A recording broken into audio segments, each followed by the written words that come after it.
7:54 p.m. Monday, March 27th. 7:55 p.m. Central Time, Monday, March 27th.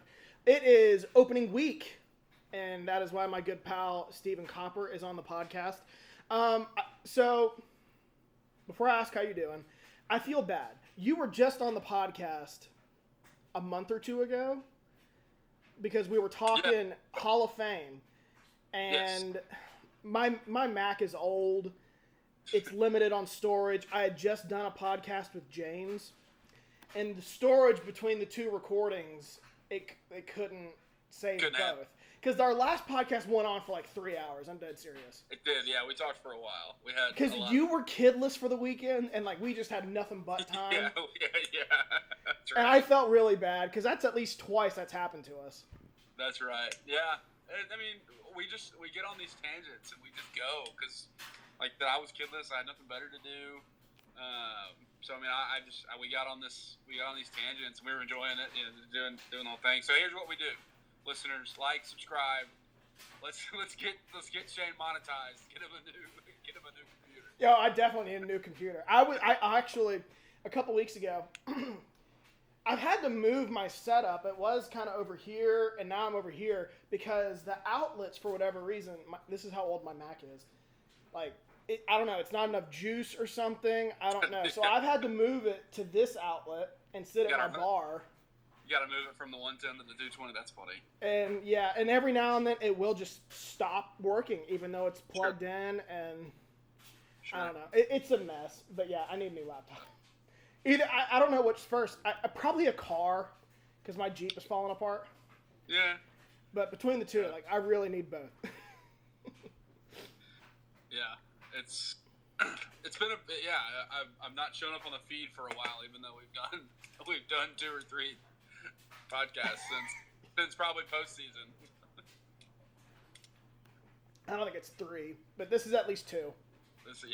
Well, it's okay.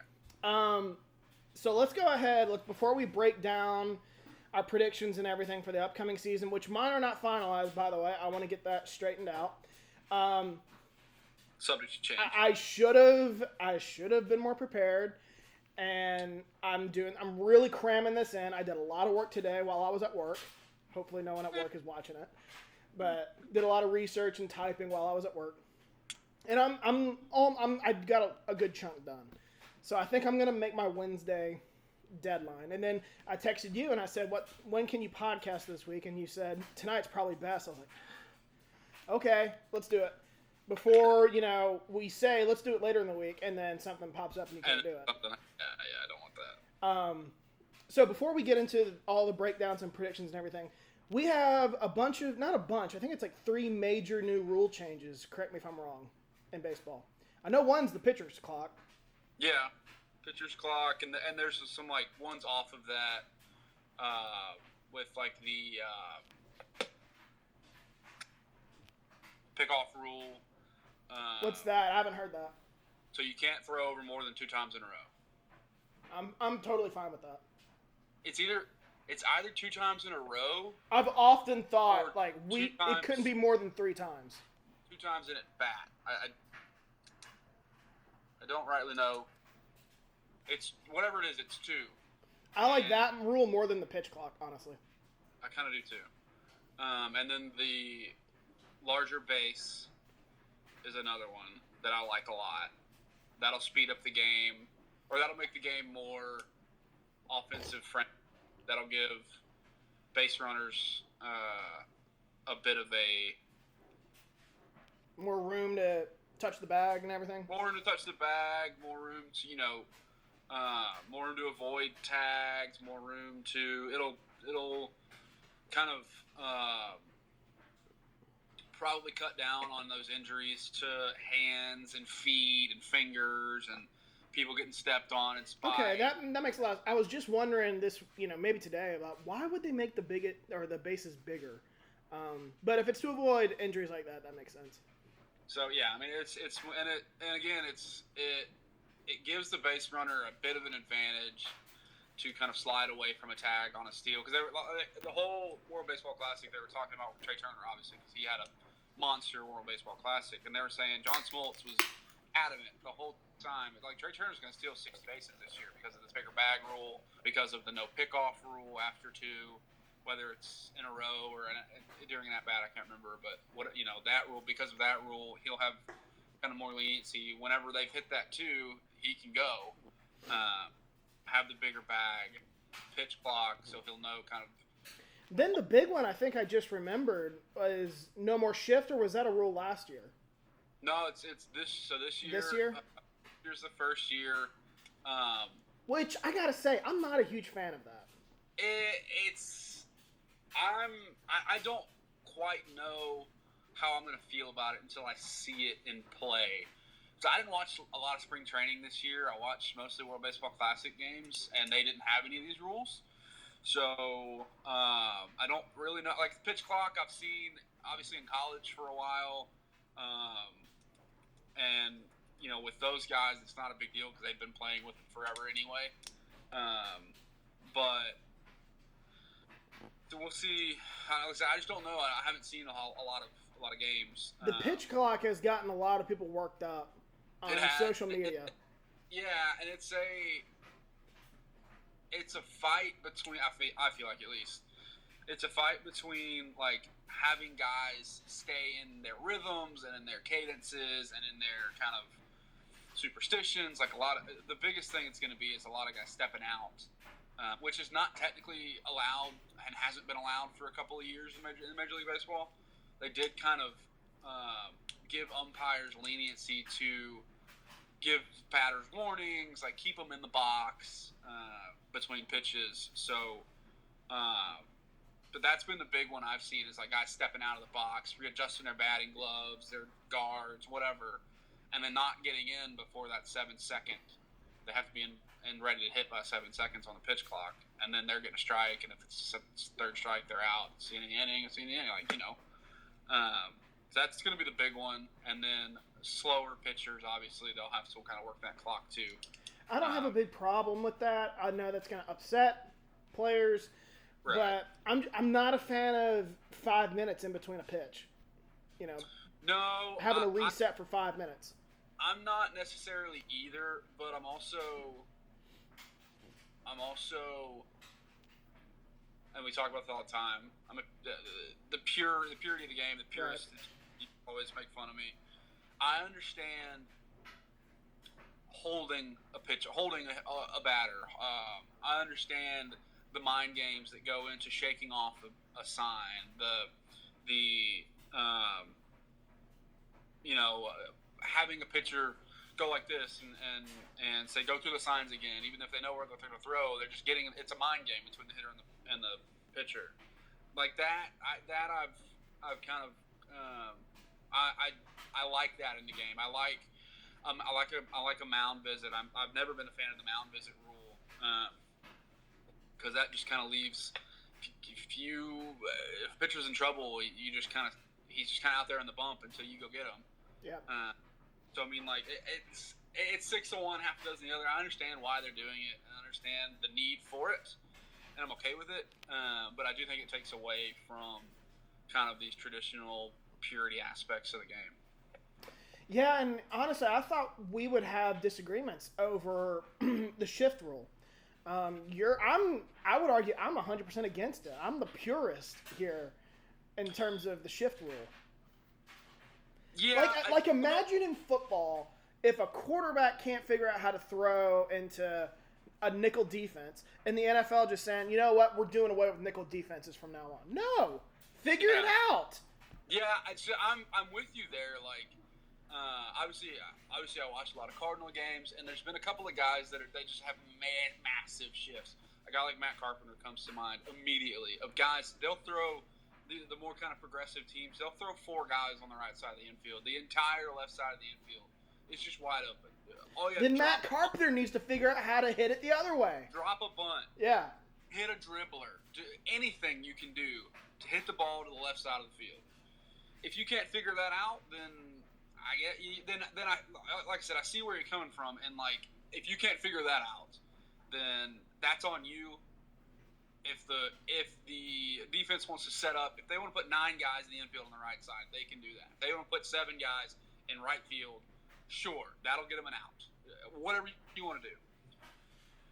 Flip side is that's the way the game has been played for 160 years. A lot of guys before that played it that way, and they did just fine or did poorly and were burned. You know, it's again one of those traditional kind of aspect things where I the analytics and the numbers and the data for me are a little too relied upon for my liking sometimes.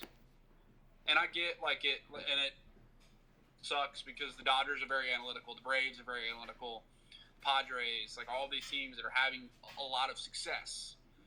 The Astros are very analytical. They do these things and it makes me angry because I want to see 2 to 1 with a clean single and a double in the gap. But instead of a walk and a strikeout and a walk and a 3-run homer. So I remember. It's my old guy yelling at I remember Pardon My Take did a segment one time, and it was like, it wasn't that these guys that you see at games are annoying, or these fans aren't annoying, but like there's always these fans around, and I guess to the point of annoyance, I don't know, but there's all in each sport, and like for hockey, it was the guy who always says shoot it. Like, shoot it. And that kind of goes hand in hand with basketball. That drove. I went to one West Virginia game when they played Kentucky at home. And this kid next to me, just every time someone got the ball, shoot it. Like, right next to me. It annoyed the shit out of me for all 3 hours. Yeah. And then for football, it was, and I'm very much this run the damn ball guy. Yeah. And then for baseball, it was. They kind of went back and forth between the two. One was bunt the runner over, and then the second was take the double instead of the home run. That way you still have runners on base. And I was like, well, I'm definitely not that. Give me the home run and the runs any day of the week. It's different. I feel like I'm an old school kind of baseball fan because you know my dad and you know how you played on teams that he coached. You know how he wanted us to play the game, even when we were 9, 10, 11 years old. You know, he wanted old school, hard nose. He didn't want you to hit the ball out of the ballpark. He wanted you to go gap to gap, run the bases well, field well, that type of thing. And so that's the kind of baseball fan I am. And so I love a double down the line. You know, I love a triple in the gap, sacrifice bunt, squeeze. You know. I love a ground ball to second base, get the runner over to third, or get him home. Like, I mean, anyway, anyhow, man. Situational hitting will get you to heaven. Yeah. All right, let's go ahead and get to the predictions. Let's start with awards, as we do every year. MVP, Cy Young, Rookie of the Year. I went chalk in the AL. I don't know about you. I guess I went chalk for MVP in both the AL and the NL for MVP. I kind of did. I'll explain here in a minute. So, in the AL, and this is very easy, but I was watching the World Baseball Classic, the championship game, and it was hard to pick against Shohei Ohtani for MVP. The dude might be the greatest baseball player we've ever seen. Not necessarily that he's that great at hitting or pitching, but the best player of the game. He might be the best we've ever seen. Yeah, he's not the best pitcher in the league. No. He's not the best hitter in the league. He's not the best base runner in the league. He doesn't have to field his position much, but he's not the best fielder in the league. But as good as he is at all of those things, he is the most valuable player to his – I mean, if we're going letter of the award, he is the most valuable player to his team because he does all of these things well. So, as easy as it is to pick Shohei Ohtani to be the MVP, I didn't. Okay. Mike Trout? Yeah, I picked Mike Trout. Yeah. Did you really? Yeah, you fucker. Because first of all, I want to make something clear here. I'm kind of sick of the Mike Trout slander the last couple days since losing the World Baseball Classic Championship. Talking straight to me because I was big on that. Mike Trout was a bum in the World Baseball Classic. Give me a break. No, he's still a great player. Like, I hate this whole, he's played for over a decade and hasn't won a playoff series. This isn't football or basketball, man. Right. Like, and I hate it for those sports too. Like, you know how hard it is to win in baseball? When was the last time we had a player win like multiple World Series? I mean, Mookie Betts comes to mind, but there aren't really dynasties in the game. The last one was over 20 years ago. Yeah, I mean, it's.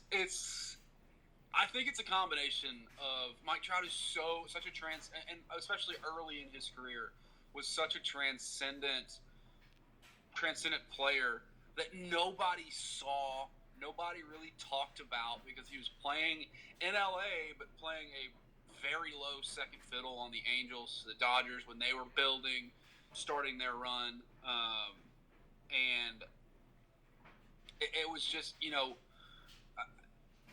as good as he was just so. And then, not to mention, he was overshadowed in the beginning of his career by Miguel Cabrera going on that run, yes. winning a Triple Crown. The only reason Mike Trout didn't have 4 MVPs in a row is because Miguel Cabrera won a Triple Crown. I would argue he was overshadowed on his own team for a couple of years. Albert Pujols, Josh Hamilton was on those teams. Hamilton, Mark Trumbo went out there and had one bonkers year.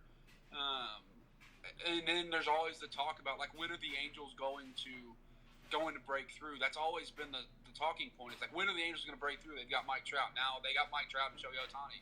When are they going to break through? And that's always a little bit more louder than recognizing and understanding and appreciating the greatness that is Mike Trout, and now the greatness that is Mike Trout and Shohei Ohtani. So, yeah, I mean, he is the best player. He's my pick to win MVP. I mean, he's due for one. He hasn't won an MVP in a couple of years. Yeah. Saying he's due for one when he's got 3 is kind of crazy. But well, there was just 1 year. Like I would not 1 year. There were multiple years where if you pick Mike Trout to win MVP, I would roll my eyes. Right.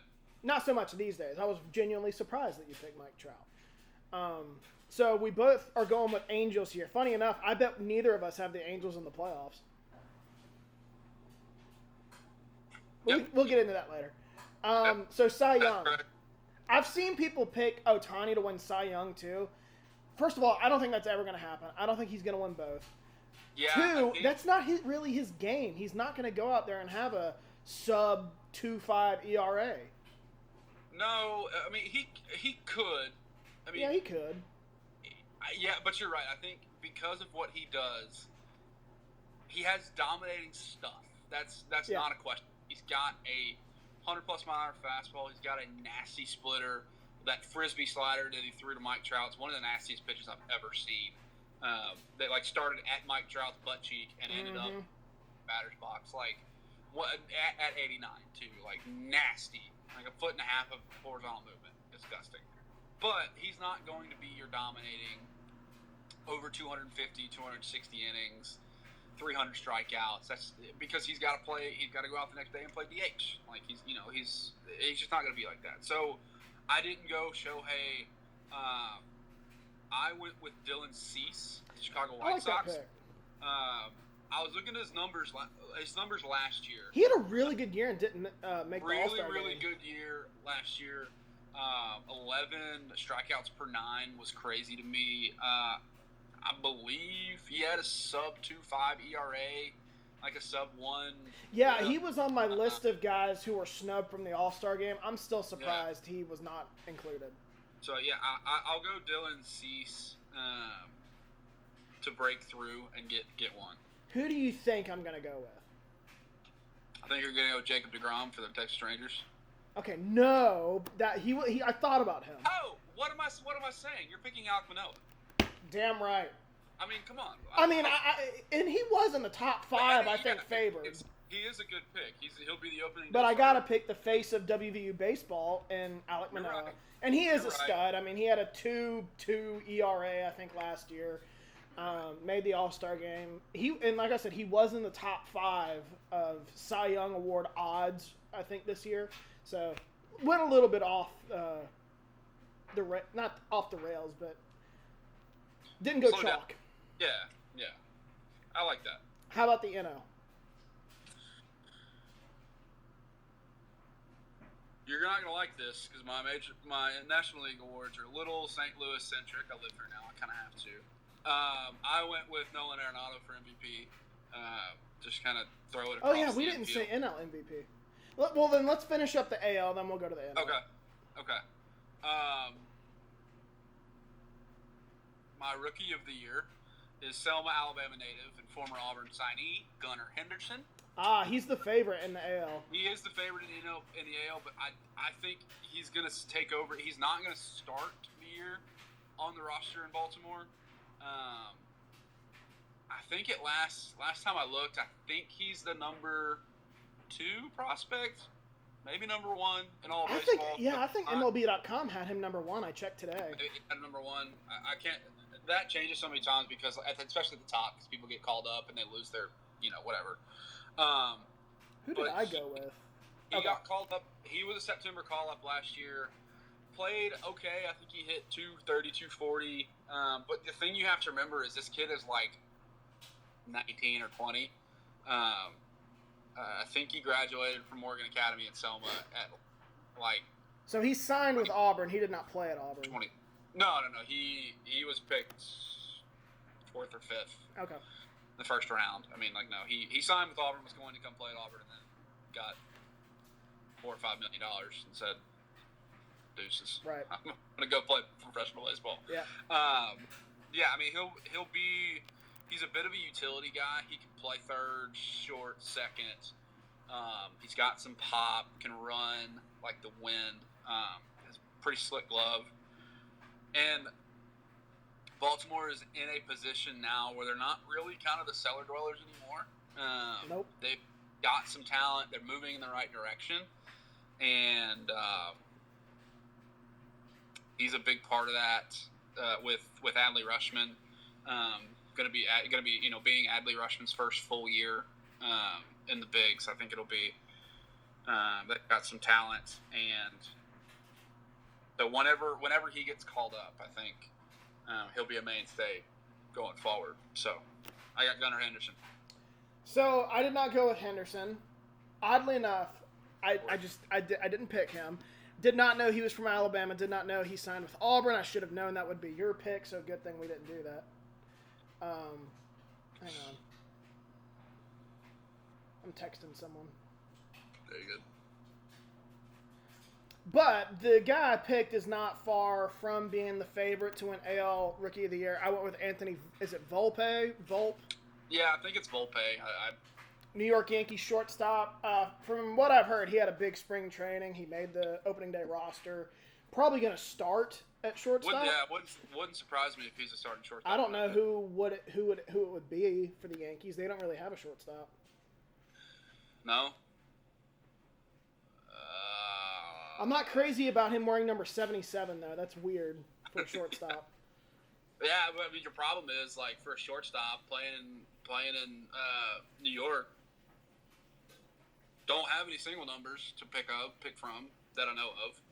No, I think with Jeter, I think they're all taken.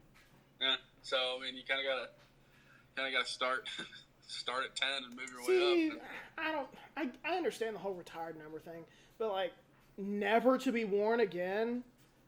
That's don't know.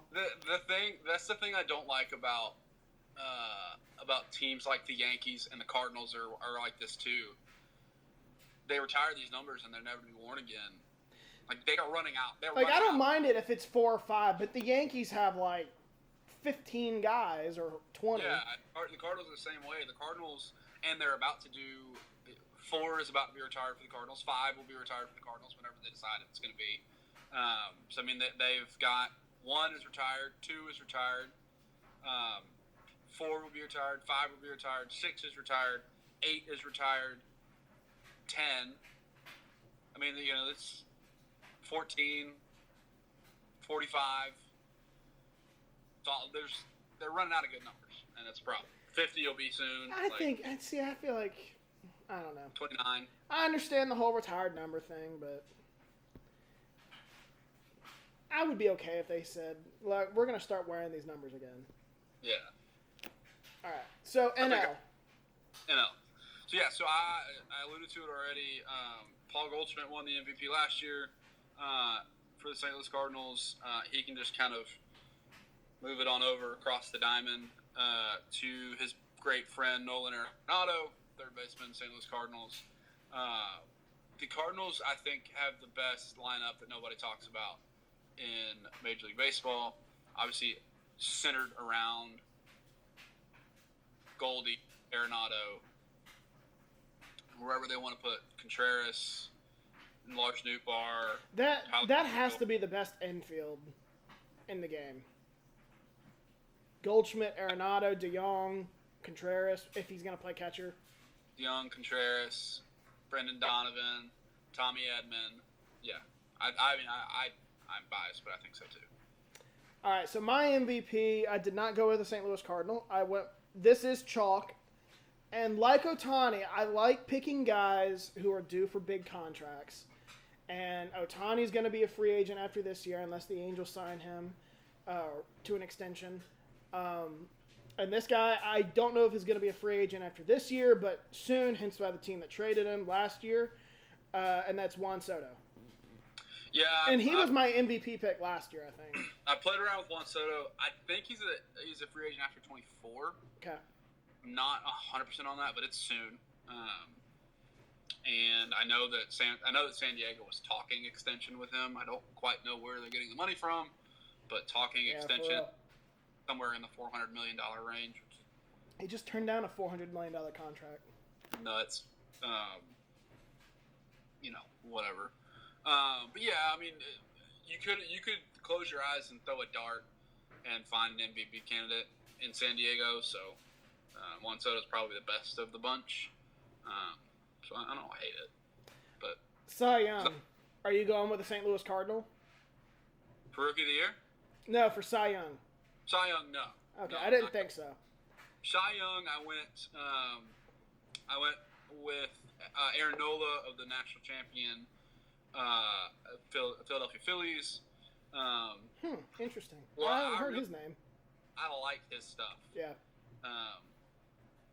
I obviously know who he is. I just have not seen him for a Cy Young pick, I don't think. Yeah, I like his stuff. I think he's undervalued. So I'll go Nola. And my other pick was Zach Wheeler, who's also a Philly. Who did I go with? I didn't want to pick Verlander in the NL. I didn't want to pick. Yeah, so the pitching in the NL with DeGrom gone is kind of wide open. A little bit, yeah. I don't think the Braves really have a Cy Young pitcher. I'm just thinking of all the contenders. I think they have one. I think Spencer Strider is going to be. The Dodgers have a plethora, but almost all of them are hurt or coming off an injury. The Cardinals don't really have one unless Flaherty returns to his old self. I didn't want to go with Verlander or Scherzer. There's some good pitchers on bad teams in the NL. Those Philly pitchers are good choices. There's some good pitchers on bad teams in the NL. Sandy Alcantara won it last year for the Marlins. Brandon Woodruff, Corbin Burns. That is actually my pick, was Corbin Burns. Yeah, and he's another one. Like, he's always going to be there because his stuff. I mean, he throws a 98 mile an hour cutter. Like his stuff is dirty. His stuff is really, really good. And he's always going to be the feature every fifth day guy for them too. As long as he stays healthy, he's going to be that guy. So I don't hate the pick. I don't like facing him in the NL Central. Luckily, we don't have to do the 19 games anymore. What's the number now? I don't know, actually. It's not 19 anymore. I don't know. I think it's like 9. Like 6 or 9, maybe? That doesn't make sense. 8. I mean, it might be. I just know, like, we're not facing the Cubs 19. Maybe, well, hell, I don't know, Shane. I'd have to look at it. I was excited because I looked at the schedule. I remember when I first got here, I was like, well, I wonder if the Reds or Mets are in town. They weren't. And I thought, okay, well, and I found out it was on a rotation. I thought, oh, okay, well, when are they in town? And it was NL East is coming into town next year. which I did. I went to go see the Mets and Houston last year. And then this year I was prepared for the Reds to be in town, and they're not. They're not going to be in Houston. I think Houston goes to Cincinnati, but Cincinnati does not go to Houston. I think the Reds might be in Texas for the Rangers. I'm not sure about that. But the schedule's now all off. Although I'm a fan of more interleague play. Yeah, I know that the Cardinals are making a big deal of, like, the Red Sox and Yankees are both coming to St. Louis this year. The Royals have more than one series in St. Louis this year, which is they usually only do the one series a piece at both stadiums every year. So, like, they're doing, I don't know, but the drawback is that, like, I think the Cubs are only coming twice. I think the Dodgers. It feels like it should be more. What? I think the Braves are only coming once, and it's the second week of the season. So, like, it's kind of a drawback. I don't know that I like it all that much, but again, if it means we don't have to face Corbin Burns and Peralta and Brandon Woodruff 2 or 3 times apiece, I'm good with that. All right, so Rookie of the Year, I would imagine you're taking the Walker kid from St. Louis. Yeah. Jordan Walker, right fielder, St. Louis Cardinals. Yeah, he is going to be the opening day right fielder. Everything that I've seen, read, heard, talked to people about around here is like, this kid is the next Albert Pujols. He's that good of a pure hitter. I watched him play with my own 2 eyeballs in Northwest Arkansas. When he was playing in AA in Springfield, there was a team that played the Springfield Cardinals in Rogers, Arkansas. So I went and saw him. Where the hell is Rogers, Arkansas? Don't worry about it. It was close to where I lived. It was 20 minutes up the road. But he is 20. I think he's 21. He was 20 at the time. I think he's turning 21 because I looked at him. Every bit of 6'6", all pure muscle, 230. Has obviously he was playing third base in the minors for a long time. Obviously, he has blocked third base in St. Louis, so spent all last year working in the outfield. He's worked all 3 positions in the outfield. He obviously DH'd for us some. But I mean, he is legit a 300, 30 homer, 100 RBI, 30 stolen base type of player. Obviously, he won't get there this year, but he's that type of talent. So yeah, I'll go Jordan Walker. Don't be surprised if he's an all-star. Thought about him. Did not go with chalk though. I took the second guy. I like that we're different. Yeah, sure.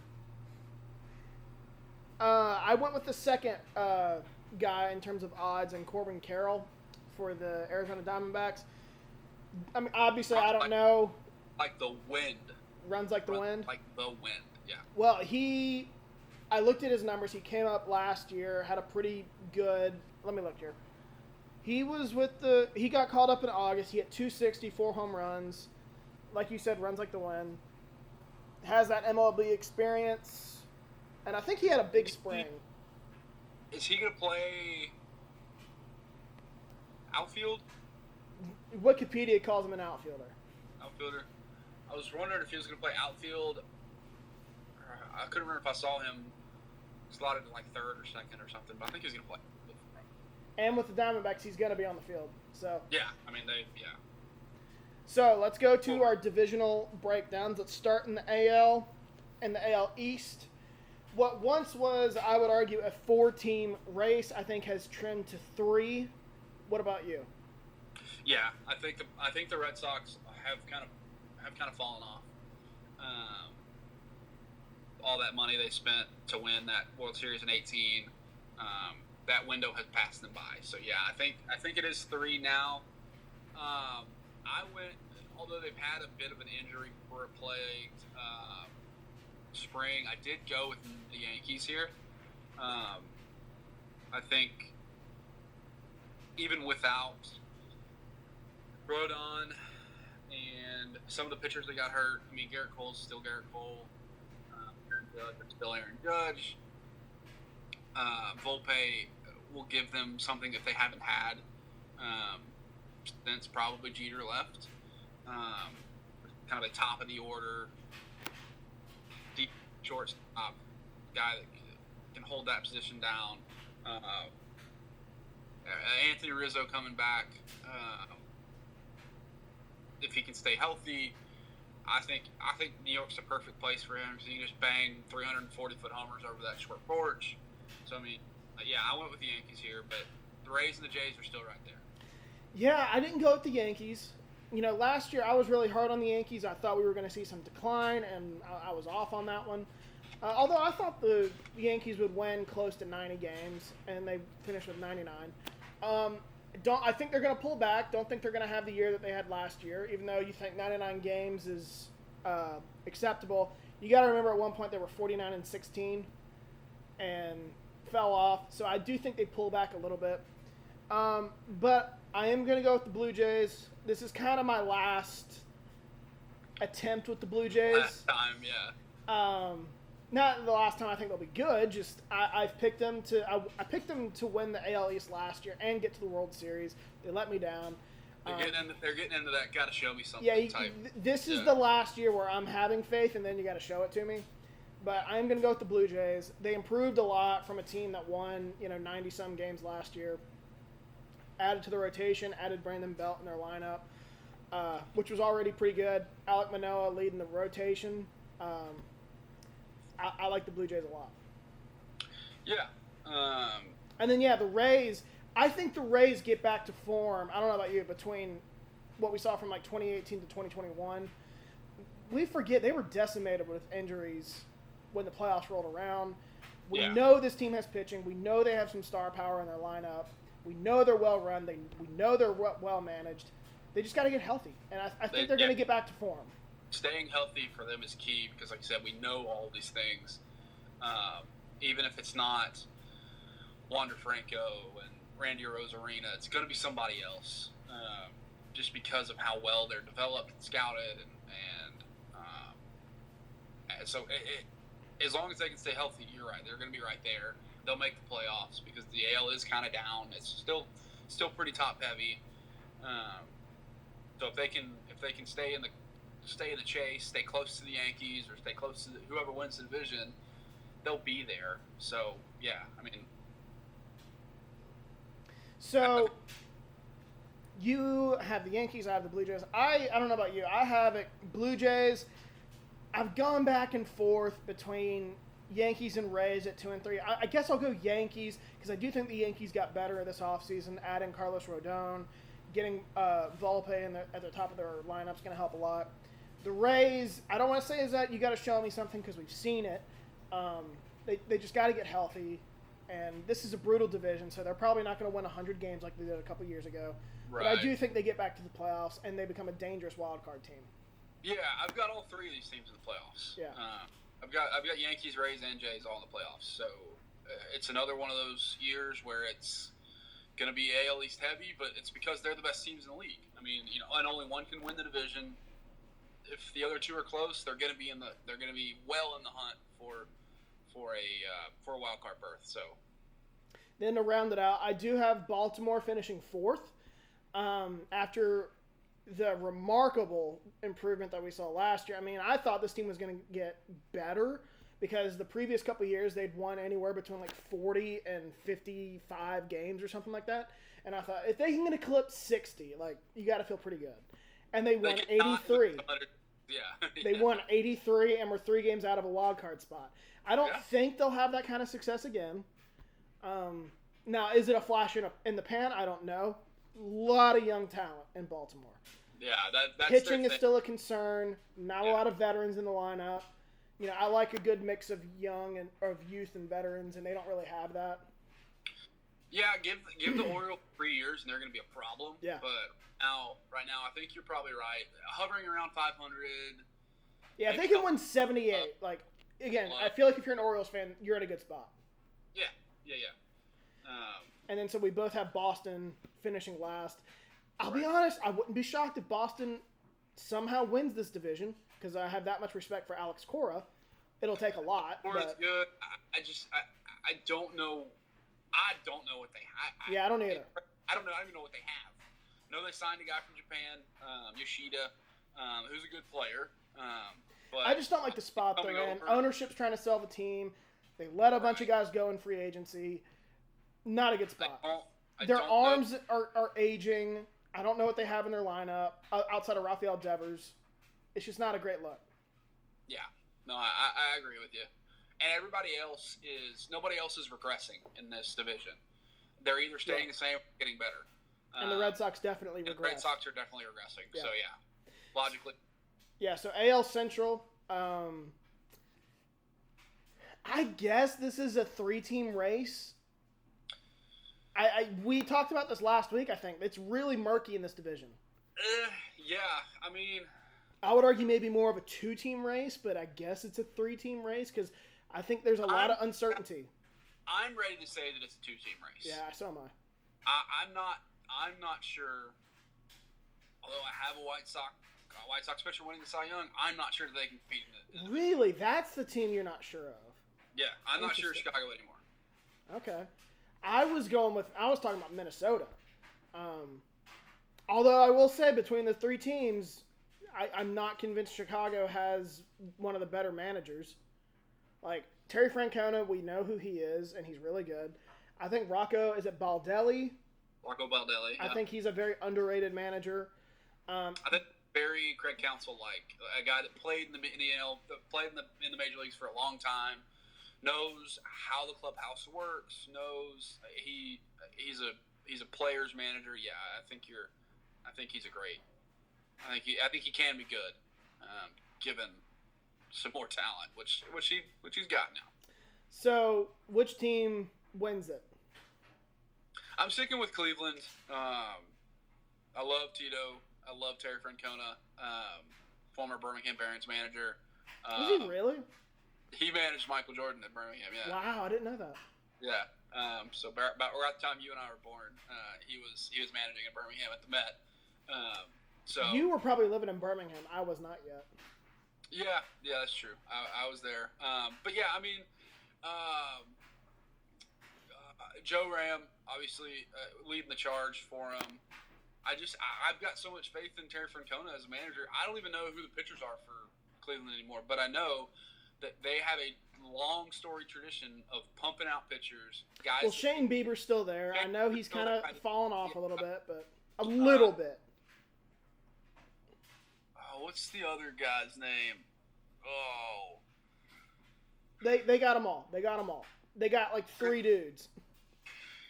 Is Tristan McKenzie still there? Let me see real quick. Let me look at the roster. Skinny, black guy, skinny like a real. Why does it matter that he's black or not? 112, both pounds and miles an hour. My comment on him being black just going over your head. So Shane Bieber, Emmanuel Clase, yeah. I know that name. Tristan McKenzie still on the roster. McKenzie's still there. Okay. Zach Plesac, I know he's been there a while though. Cal Quantrill, been there a while. Or been in the league a while. I think they were involved in that Clevenger trade from San Diego. They got arms. I don't worry about them having arms. But point is, they still have arms, and they've got enough for in the lineup. I was just about to say, this Cleveland team can actually hit the ball with Jose Ramirez, Ahmed Rosario. Like, this team has what it takes to hit the ball. Yeah, so I think that with us not having a whole lot of faith, obviously, in the Royals and the Tigers, you not having faith in Minnesota, me not really having faith in Chicago anymore. Well, you might be swaying me on Minnesota, honestly. I think it's still Cleveland's to win. But again, this is a bit of a down division. The Royals are getting better. The Tigers aren't really doing much. Torkelson's going to be good at some point, and I hate it, but Casey Mize is probably a bust now. Again, missing another season this year. It's just it sucks. But if you spend the 1-1 on him and he has pitched 100 innings maybe in the major leagues, it's a bust now. So I mean, I don't see anybody else here. So it would be for me Cleveland, Minnesota, Chicago, and then flip a coin. Probably Royals, Tigers. So I'm also going with Cleveland. I don't think that should surprise you. I circled them as a team that I was like, I'm not going to pick them to make the playoffs next year. And then the more research I did, I was like, no, I think this team's legit. I don't think last year was just some flash in the pan. No, and I don't think it can be a flash in the pan because we've seen it from Cleveland for 10 years now. I mean, they're never going to be the best team in the league. They're never going to be the most talented team in the league. But they've just got – and they've taken advantage – like I said, have taken advantage of this down AL Central. And it's – they're just consistent. Yeah. And then I was going to pick Chicago second. You might have swayed me there. I'm just banking on that talent with the White Sox. Yes. So much talent. It's still there. Tim Anderson, Luis Robert, Eloy Jimenez – they're still there. Dylan Cease. And they're loaded with pitchers. Yeah, they're still there. They can never stay healthy. No. And they lost. I know you've never been as big on Jose Abreu as I've been. Well, they lost him, yeah. But they lost him now. So like taking that bat and that leadership out of the clubhouse, I think is going to be a bigger deal than some people think. And their new manager, I think he was the bench coach with the Royals. Like, it just wasn't a very impressive resume. Losing La Russa, it was probably best for them because he's kind of in his old man yelling at clouds stage, and doesn't really need to be behind the bench anymore. That never made a ton of sense anyway. But young team, and you want to go get this old fart of a manager? Yeah. I got nothing to respect for Tony La Russa, right. But it was time for him to go. He can ride off into the sunset and holler at. And Minnesota, I think Minnesota can be a playoff team. They got some good pitchers. I like Baldelli as a manager. Lineup isn't great. They do have some guys, but it's good enough to compete. Losing Arise is probably going to be a bigger deal than what some may think. But I mean, they've still got Byron Buxton, if he can stay healthy, has every tool you could ever want. But again, staying healthy has been a problem for him his whole career. Still got all those guys that hit 20 homers for them when they set that record last year are still there, but for the most part, it's just putting it all together and keeping them healthy, or it's just it's a cohesion thing with them, and we just haven't seen it. And then even if they do put everything together, they make the playoffs. Here come they're going to lose in 3 and see you later. Right. So then, rounding out the division, I'm still going to go with Detroit at 4. If you remember, Detroit was the team like I put my arm around last year. I was like, this team is going to – I didn't say make the playoffs, but I said would be the most improved team in baseball. Fell flat on my face with that one. They were bad. And I remember my brother saying, like, you picked them to almost make the playoffs?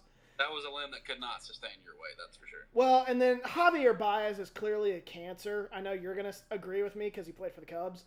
But it happened in Chicago. It happened in New York. It's happening in Detroit now. Like, it's a you problem. No. Swings a bat like a lumberjack swinging an axe. I just don't understand it. But Detroit does have some young players that I like. But the veterans that they brought in last year, like, are kind of all gone. Like, it was kind of a 1 year, let's see what we can do. Fell flat on their face. The experiment didn't work. Kansas City, I treat about like Baltimore until last year.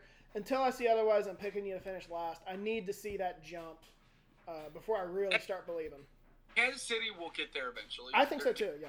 They're doing things again. They're doing the same thing they did in the last decade. They're building from the bottom, drafting, developing, getting young guys in and moving up, which is. And if Kansas City somehow did have a Baltimore-like jump, I think they might win this division. Might.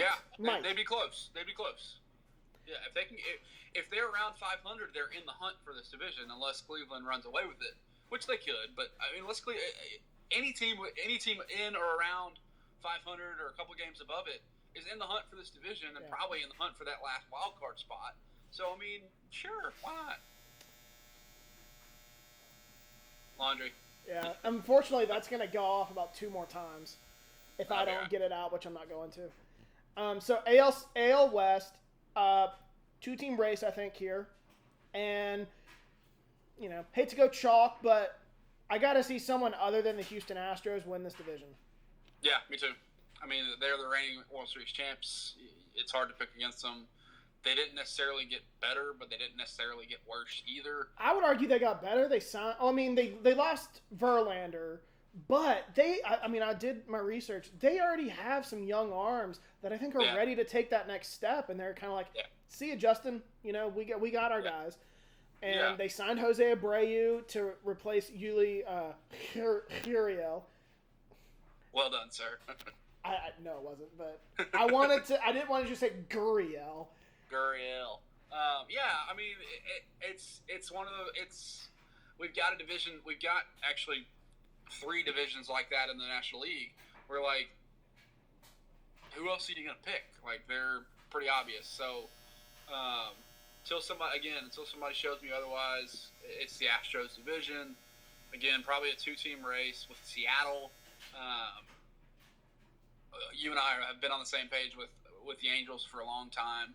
Until they get some pitching that's not named Shohei Ohtani, I will never pick them to win the division. I will very, very little think about them making the playoffs until they get something around Shohei and Mike Trout. And they have yet to do so. So yeah, I'm obviously really high on Houston. I mean, they've won 100 games each of the last 2 seasons, I think. Maybe not in 2021, but they've represented the AL each of the last 2 years. I don't see any reason to pick against them to represent the AL. I mean, you never know with Seattle or one of the teams in the AL East, but like I got to see one of y'all do it. And then who represented the AL? Oh, the Rays in 2020. I was like, because Houston's been there almost in the World Series almost every year since 2017. You had Houston, and then it was Boston Houston. Tampa, Houston. Yeah. But like I said, I'm really obviously Houston's obvious why we're gonna pick them. That should be it with the dryer. Aside from that, I really like Seattle, and it's a shame they're in the same division as Houston because I think this team's really good. If Seattle's in the Central, they're running away with that division. 100%. But yeah, I love how Seattle is building around J-Rod and giving him enough around him to not make him be the star of the show, so to speak. So yeah, I mean they don't rightly know really who their pitchers are. But they got arms. Like Luis Castillo, Logan Gilbert, Robbie Ray. Like Castillo and Ray could win the Cy Young. And then they have 2 other arms who are solid. Yes. But yeah, I really like them. Their lineup, I don't think is as good as their pitching. Yeah, solid bullpen. Yeah. Julio Rodriguez is obviously a rising star. They got better, I would argue, in their lineup. They added, I don't know how to pronounce his name, Hernandez from Toronto. Teoscar? Yeah. I almost said Teoscar, but Teoscar. Yeah, they got Teoscar Hernandez. They got Colton Wong. Colton Wong. That was the other one. Colton Wong to shore up second base. Gold Glover, very productive hitter. Always a soft spot in my heart for Colton Wong because he started in St. Louis. Loved watching him play. But complimentary pieces like that to go around J-Rod. I don't know. I want to like that nickname if that is what we're going to call him, but it's too much like A-Rod. Yeah, it is, and when you hear A-Rod and Mariners, he plays for the Mariners. My first immediate thought is like, oh my God, J-Rod's gonna screw. He's gonna screw him over. He's gonna something bad's gonna happen. I really like him. I just saw him in the home run derby. He's a young kid. Maybe 23, 22 years old. I think he's 22. Yeah, and did he win the home run derby or runner-up or something. He had an impressive showing. Because Pete Alonso won it.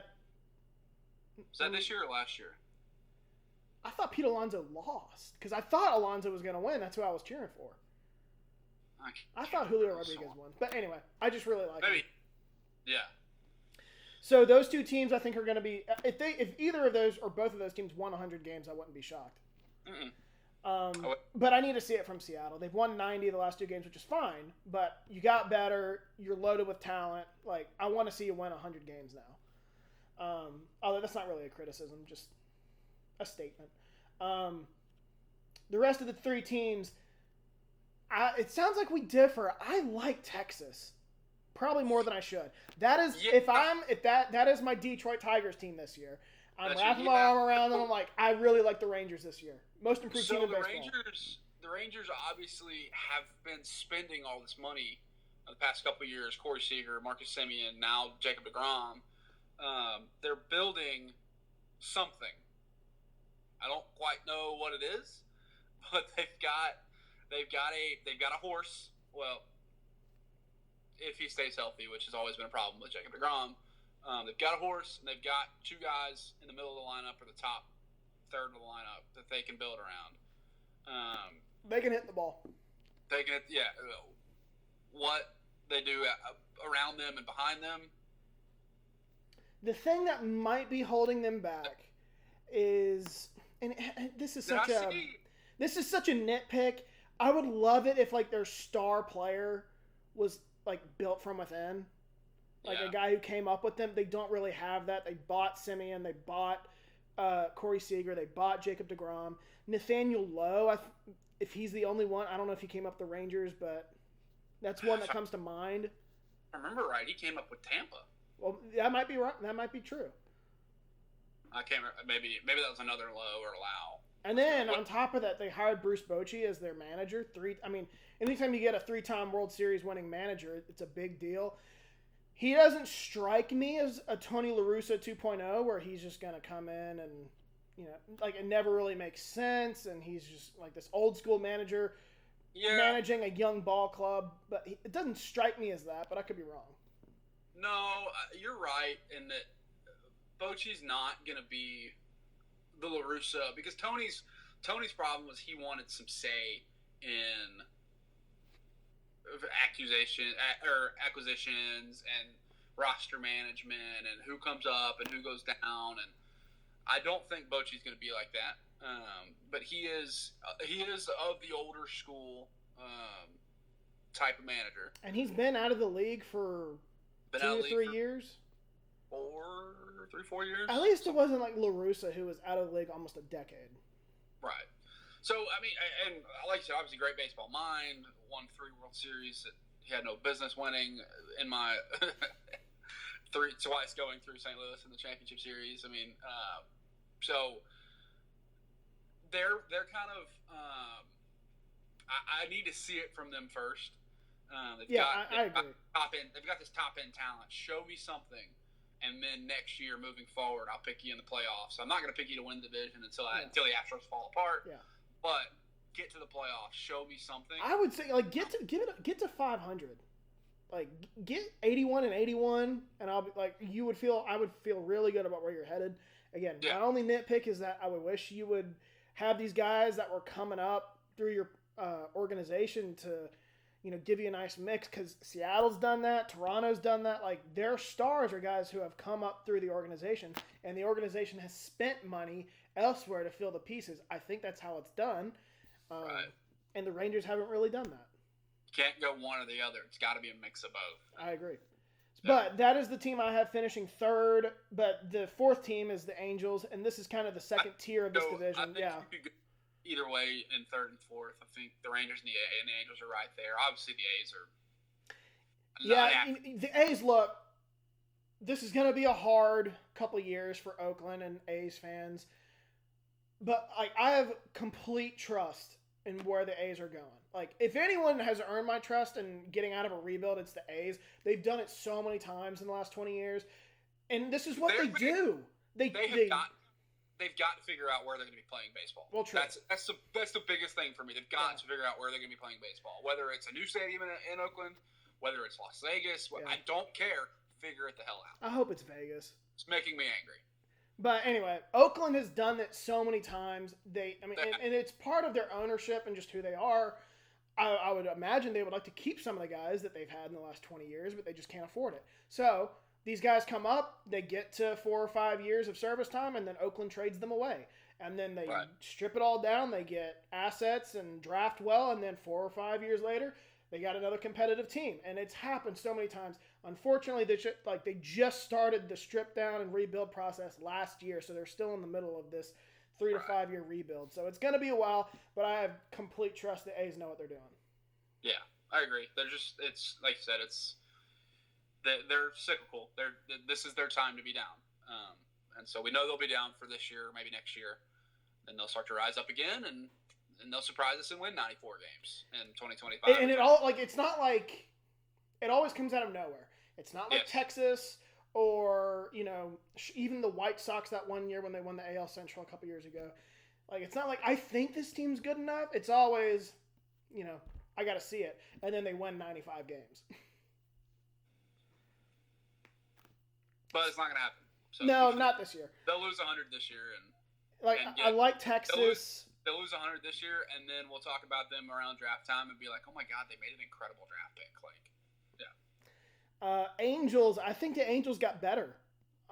They added Gio Urshela. You were talking about their pitching. They have some arms who are young that have come up through the organization. I don't hate Tyler Anderson they got from the Dodgers. I don't hate that acquisition. Carlos Estevez was toiling away in Colorado. I don't hate that acquisition for the back of the bullpen. They got some help for Shohei and Trout in the lineup. Hunter Renfroe, that was the other one I was thinking of. Gio Urshela are all serviceable major league hitters that have done it for a long time. And who knows with Anthony Rendon if he gets back to Washington form? Yeah, Rendon if he comes back into form after missing most or all of last year. It'll be something. The weirdest thing is going to be Mike Trout and Hunter Renfroe in center and right. They are basically twins. They look exactly alike. And if they play Trout and right, or Trout and center, Renfroe and right, it's going to look real weird. But as our complaint with the Angels, we don't trust the Angels.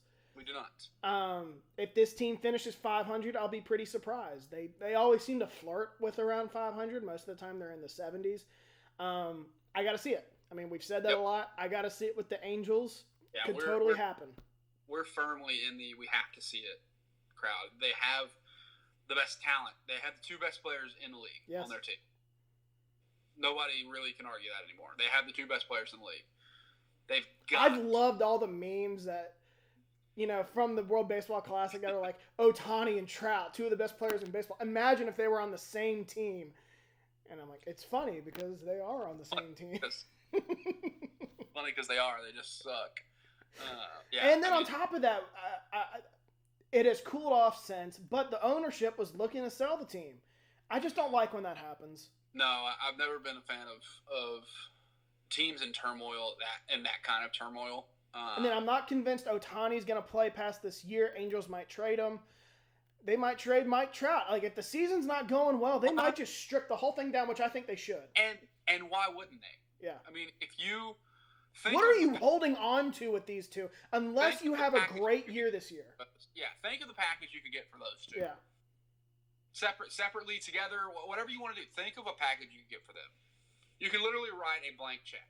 Like it's been my argument with Green Bay and why they're finally, it looks like, doing it. What are you holding on to? Yeah. Like it's done. Your best chance is done. Your window's not. It's either closed or it was never there to begin with. Right. What is the point of paying Mike Trout $414 or whatever it was $1 million? What's the point of that?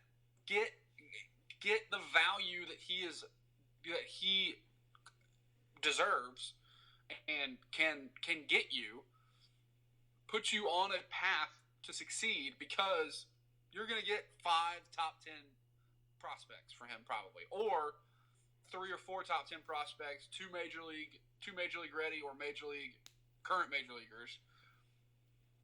Set yourself up for the future instead of paying Mike Trout $45 million a year for the next 14 goddamn years. All right, so let's go to the NL. We can bash the Angels all night. Yeah. NL East, 3-team race. I think we would both agree. Yeah. 3-team race. Like Houston, unless I see another team, this is Atlanta's division to lose. I agree. Yeah, this is the two East divisions are kind of similar to me, in that there are 3 bona fide legit playoff teams. It would just be whoever wins this division will be in the best spot, obviously, but the other 2 are going to be either in the playoffs or in the hunt. So yeah, I went Atlanta too until somebody shows me that they can beat Atlanta. Atlanta's just so well run. I was just looking at they're Dodgers-esque, and we've talked about the Dodgers before, but they have their stars and they're young. They're all locked up for the next decade, just about in Atlanta. I'm so mad that the Braves are doing that because it's exactly what I want the Cardinals to do. I don't get why every team doesn't do that.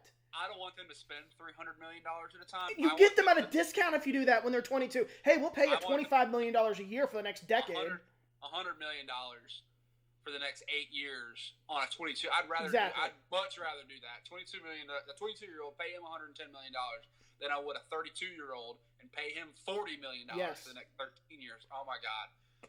How nobody else does this is beyond me. It's exactly what you want. My brother points it out every year. He's like, this is how you should do it. So, oh my God, it's so maddening. And of course it's the Braves. Like I hate the Cubs because the Cubs because they're the rivals of the Cardinals and it's what you're supposed to do.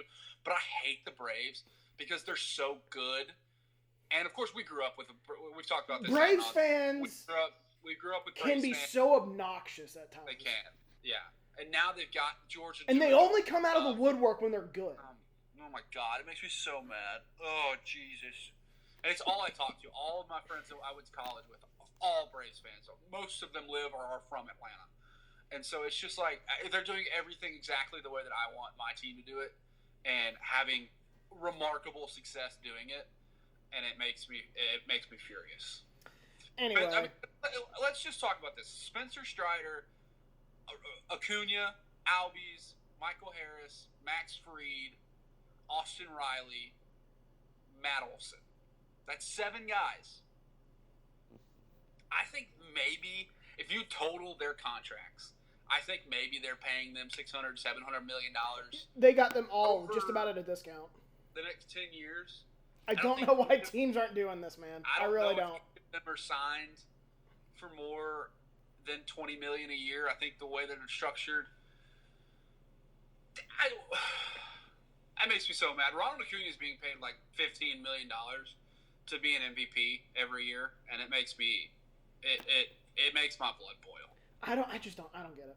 Unless you're just Oakland A's cheap. Yeah. I don't understand why you wait until these guys are in their 5th or 6th year to either sign them to an extension or to trade them away. Oh God, it makes me so mad. And I don't mind if you can't afford it, that's fine. Trade them away. But you know the crazy thing is, if everything blows up, goes to hell, you know what the Braves can do? Trade them. Trade all these guys and get outstanding value from them because their contracts are so team friendly. Yeah. People will be lining up around Cobb County to come trade for these guys because they're paying them dirt for nothing. Oh my God. It makes me so mad. Now we've got Steven mad. Got me all riled up. Anyway, I'm a big fan of the way the way the Braves are run. Yes. And until I see otherwise, I think this is their division to lose. Their manager is really, really good. They're young. They have a great mixture of young talent, emerging talent, stars that are here, bona fide stars that are here, but they're young, and some veterans, some kind of steady hands in the clubhouse guys. I thought last year Kenley Jansen was a masterful addition to that bullpen. They did lose him though. They did lose him, and Dansby Swanson, but that kind of move. Yeah. A calming presence, a veteran, like once a year, and it's always perfect, and it makes me angry. So like it's there to it's until we, like you said, until we see otherwise, it's Atlanta's division to lose. I was just pointing out. I think I said it a couple minutes ago that I argued that they got better. I would say that's probably not true. If anything, they stayed the same. They did lose Kenley Jansen. They did lose. There was somebody else. Oh, Dansby Swanson. Dansby Swanson. But I think they got a guy coming up. Is it Vaughn Grissom? I think is his name. I would imagine he's probably who they like to replace Swanson at shortstop. If not, they have Orlando Arcia, been in the league a while, plenty capable to play shortstop. They added to their bullpen with Joe Jimenez, so they're still going to be really good. They're still going to win 100 games. If they can win the World Series is the next question. Yeah, I mean, you get to playoffs, it's a crapshoot. Yeah. I mean, you know. Anyway, so the next two teams, I actually have Philadelphia finishing second. I would imagine you do too. I do, yeah. Yeah. I do have Philly finishing second. Philly improved a lot. From a team that won, I think, 87 games and then did win the NL and got to the World Series. Right. They were a get hot at the right time type of story. Came into St. Louis, beat St. Louis to open the playoffs, and then went on a run.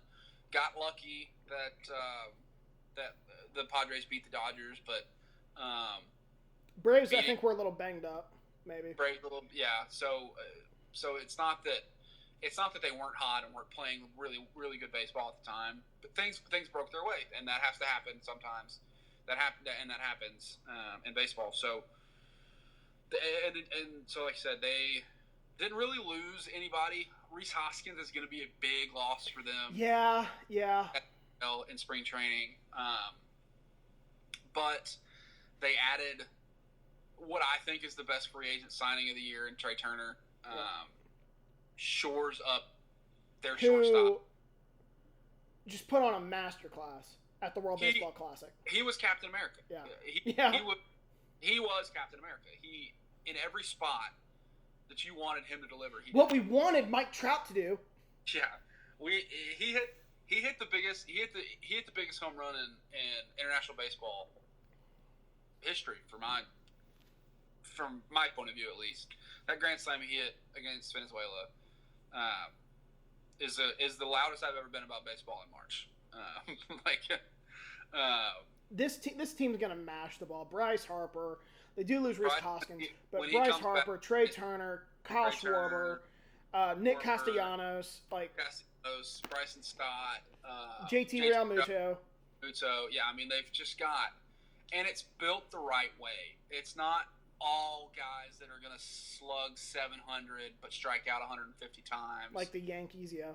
Like the Yankees have. It's guys.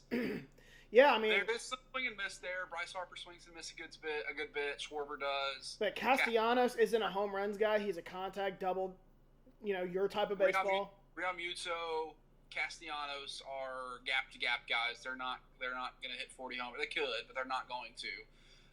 Trey Turner is going to be the perfect table setter. He's, like I said, he's going to steal 60 bags this year with these new rules. He's a dark, and not really anymore kind of dark, but he's a dark horse MVP guy for me. Yeah. The amount of, with what he can bring to Philly, he could make a push for an MVP. Then, pitching-wise, they have two really good arms, Aaron Nola, Zach Wheeler, and they added Taijuan Walker to their rotation. Bullpen, they finally have some semblance of a bullpen, which was their weakness last year. They added, three really good arms to their bullpen. Gregory Soto, Craig Kimbrell were the two big ones. And Kimbrell is at the end of his career, but can still do it. It doesn't have to be the go-to guy in the ninth. I think they've got plenty of options. What they settle with, I don't quite know.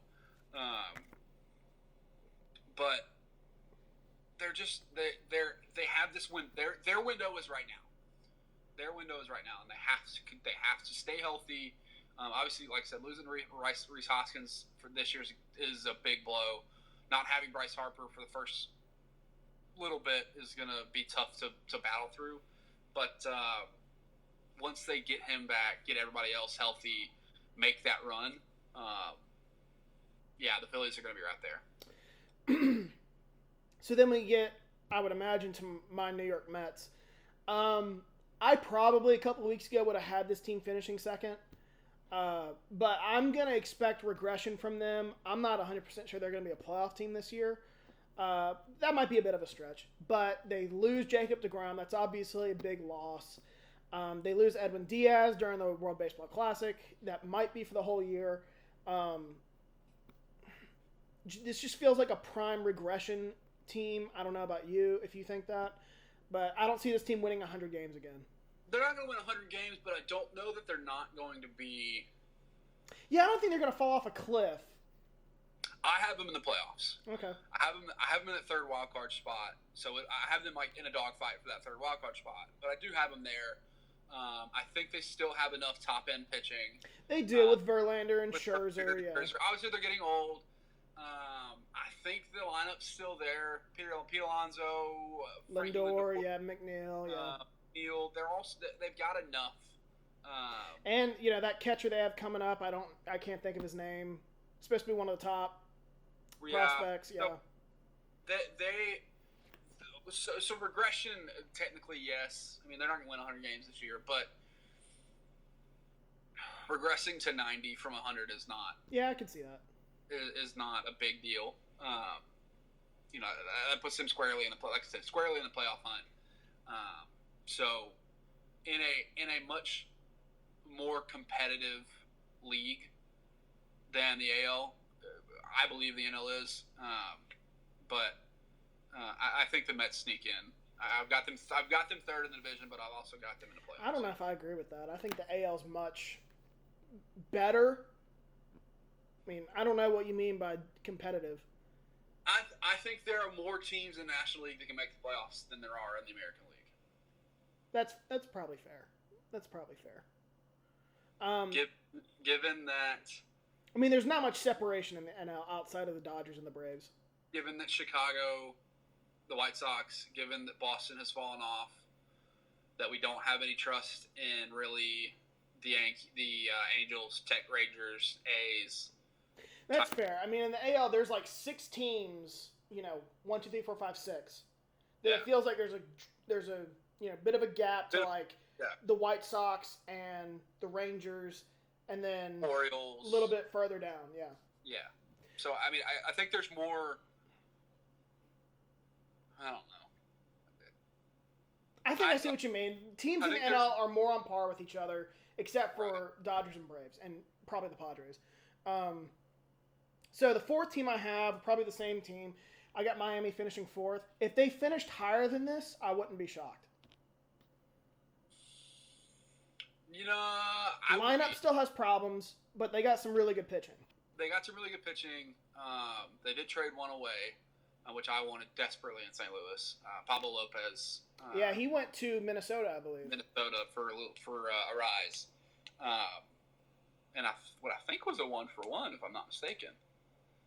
But anyway, Sixto Sanchez has been a guy for me for like 3 or 4 years. That's been like, if he could put it all together, he could be a Cy Young type guy. Sandy Alcantara just beat him with a punch and put everything together and has nasty stuff and won a Cy Young. But I think there is a big enough gap where if they finished above York or Philly, it would surprise me. But for me, I'd like to see them push 500. Yeah.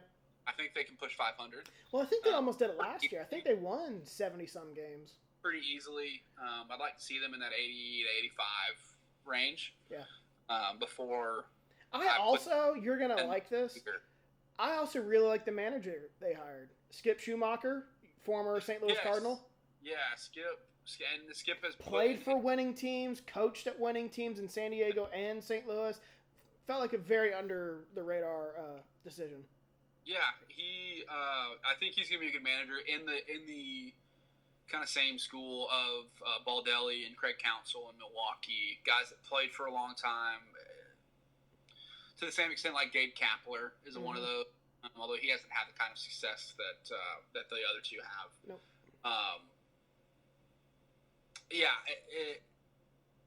Garrett Cooper, former Auburn Tiger, is kind of the centerpiece of their lineup. Can really match the ball when he's on. But they lead with those pitchers, and they have to go out and do what they did last year. And I think Alcantara will. I think he's the next. I think he may be the next big trade piece for them if they continue to do dumb things and trade away their best talent. But they got to start retaining that talent. Yeah, they do. They got to start getting people to the ballpark, and they got to retain their talent. So then we have Washington rounding out this division, and like Oakland, it's just in the middle of a rebuild. Washington might lose 110 games this year. They are going to suck. That doesn't hurt my feelings. With a capital S. Although they'll probably just be good again in 5 years. Probably, but not this year. They're going to stink. Yeah, they were really bad last year. You know, we don't need to pick on Washington. Washington fans know this is a major rebuild. And they got their World Series. Yeah, and they won their World Series. They did, and good for them. So let's switch to the NL Central, where I don't even know how many teams of a race this is. I was going to say maybe one, and by default, I'm really picking St. Louis. Yeah, this is a one-team division, and it's kind of unfortunate because it's been one of the better divisions for, late season action drama between the Cardinals and Brewers, really coming down to those last couple of weeks. The Brewers are just regressing. They've kept their pitchers. Yeah. They're almost too focused on pitching. Their lineup is not there anymore. Yeah. They'll have guys that will come out of nowhere and piss me off, but there's just, like I said, the Cardinals are going to have to show me something with their rotation and their bullpen. And I'm picking the Cardinals to win, but I think they have question marks too. We definitely do. And seeing what I think our question marks, and you may have some other ones. Obviously, back into the rotation is going to be big for us. Wainwright's going to be hurt. Going to be on the injured list for the first couple of weeks, month of the season, maybe. Didn't get that starting pitcher that we need bad. Top of the line, bona fide number one. We needed one, and we didn't get it. They really need Jack Flaherty to return to form. We got to have Jack Flaherty come back and be Jack Flaherty. He's in a contract year. Maybe this year, maybe next year. And if he is, I think St. Louis is a dangerous team, but he's got to get there, and he hasn't been there in a while. Going into a season with, and I'll count Wainwright, with Jack Flaherty, Miles Michaelis, Adam Wainwright, Jordan Montgomery, and Steven Matz as your five, it's just not it. Yeah. It's not. All five of those guys are very dependable. They can win you games. They will keep you in most games that they're. But they are not going to. They're not going to be.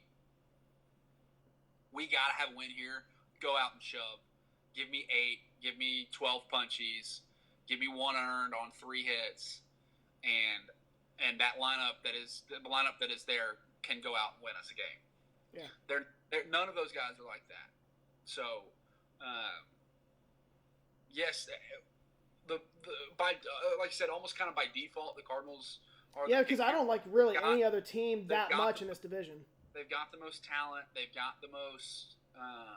They've got the best lineup in the division. I would say. Best run organization in the division. Best run organization. Best. Best manager, probably. Craig Counsell's still in Milwaukee. Craig Counsell's good. Yeah, I might put him as the best, but that's nitpicking. I do like the way Craig Counsell calls a game and runs a roster. But I love Ollie Marmol. I think he's very good and very. I think players like to play for him.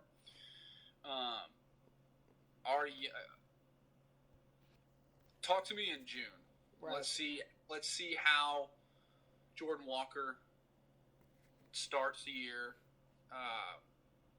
Let's see how Tyler O'Neill is doing. Let's see how Lars Nootbaar is doing. Let's see how Brendan Donovan responds from an All-Star and Gold Glove year in his rookie season. Let's see how. Let's see how all these things. Let's see if Goldie can continue his year. Let's see if Arenado can kind of continue what they have been building.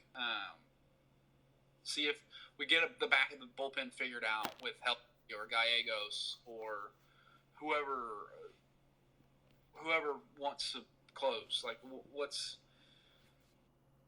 we don't have to be the best team in the league to make the playoffs this year, like we have to have been in the past. Be a good to great team, make the playoffs, see what happens. If this team was in the West or the East, I don't think it's a playoff team. Maybe. I don't agree with that. I think they're a playoff team. They're not a division winner. I would agree with that. In those divisions, they're not a division winner. And not a playoff team is probably a stretch. I don't think it's particularly close. Well, I think they're within 8 games of either the Braves or whoever wins the West. So, rounding out the rest of the division, the second tier, I think, is going to come down to the Cubs and the Brewers. And I actually like the Cubs a whole lot more probably than you do this year. I really like some of the moves they made in the offseason. They were very busy. They made some good moves. That's not really a question. I think Dansby's going to help them a good bit. I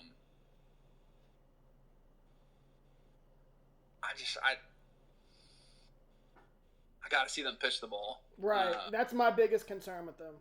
And I don't know really who they can lean on here. Keegan Thompson is a former Auburn Tiger. You mean pitching wise? I was just going to say lineup. Yeah. I mean, Swanson's huge. Gold Glover, shortstop. Cody Bellinger, former MVP. Like, I think this team is going to be able to win games with its lineup. But I think Kyle Hendricks is still there, but he was good a long time ago. Kyle Hendricks will have 3 great starts this year. And they all come against the Cardinals. Like, he will go 8 innings and give up no runs and not throw a ball over 84 miles an hour, and it will make me so mad. But I probably like the Cubs. I like the Cubs more than the Brewers, honestly.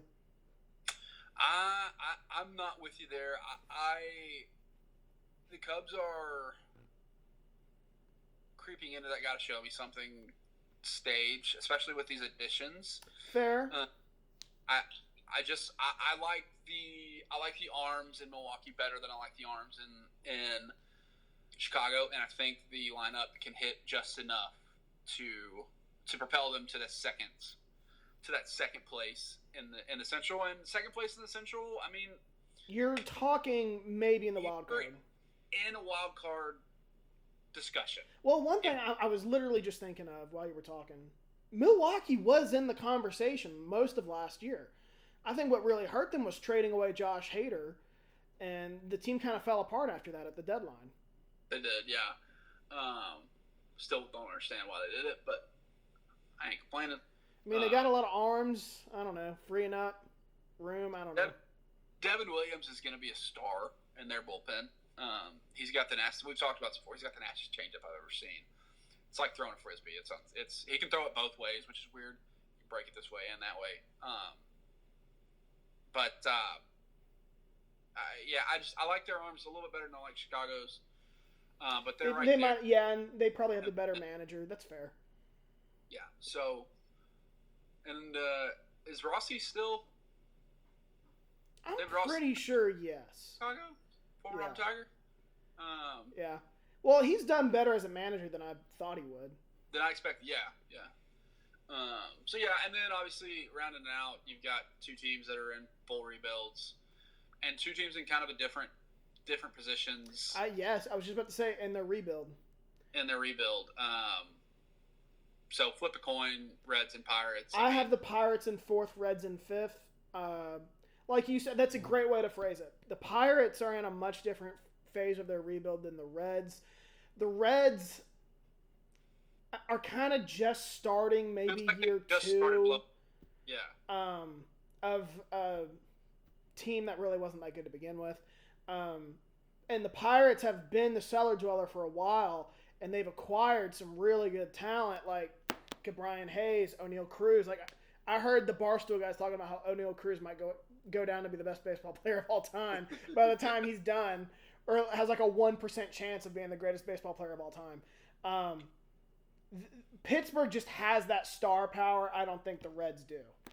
That young star power that I don't think the Reds do just yet. Yeah, I think they're in a good spot to. Although the Reds could get there. I mean, well, who knows with Ellie De La Cruz and the other Marte, not Ketel Marte, the other one that they got from Seattle. But they're probably still going to be in the minors. De La Cruz might be on the opening day roster. I haven't really followed it. But yeah, just two different stages. So yeah, that's a good way to phrase it. And then why I have the Pirates in fourth. Yeah, and I mean, and they're both still probably 100-loss teams, but Pittsburgh could play their way out of that, and I don't think Cincinnati can. No, I think Cincinnati's stuck for a year, and Cincinnati can play, and Pittsburgh can play their way out of that 100-loss. Would you be shocked if Pittsburgh finishes like second? Yeah, I would. I was gonna say, what if Cruz and Hayes just have like explode and just have really big years? I mean, they could, but they still don't have a lot of pitching. Right. So that's going to be. They've got that one. There's got one young kid on the mound who I was excited to watch. I think he was even on the USA roster. Speaking of, have you heard? You probably haven't. I know this because my brother played baseball at Hoover High School. Their head coach is suspended for the whole year this year because you did hear this. My mom was telling me about it when she was in town last week, and I could not believe the story. It was like he was named to the Team USA. I don't think it was the World Baseball Classic. U18 or something. Okay.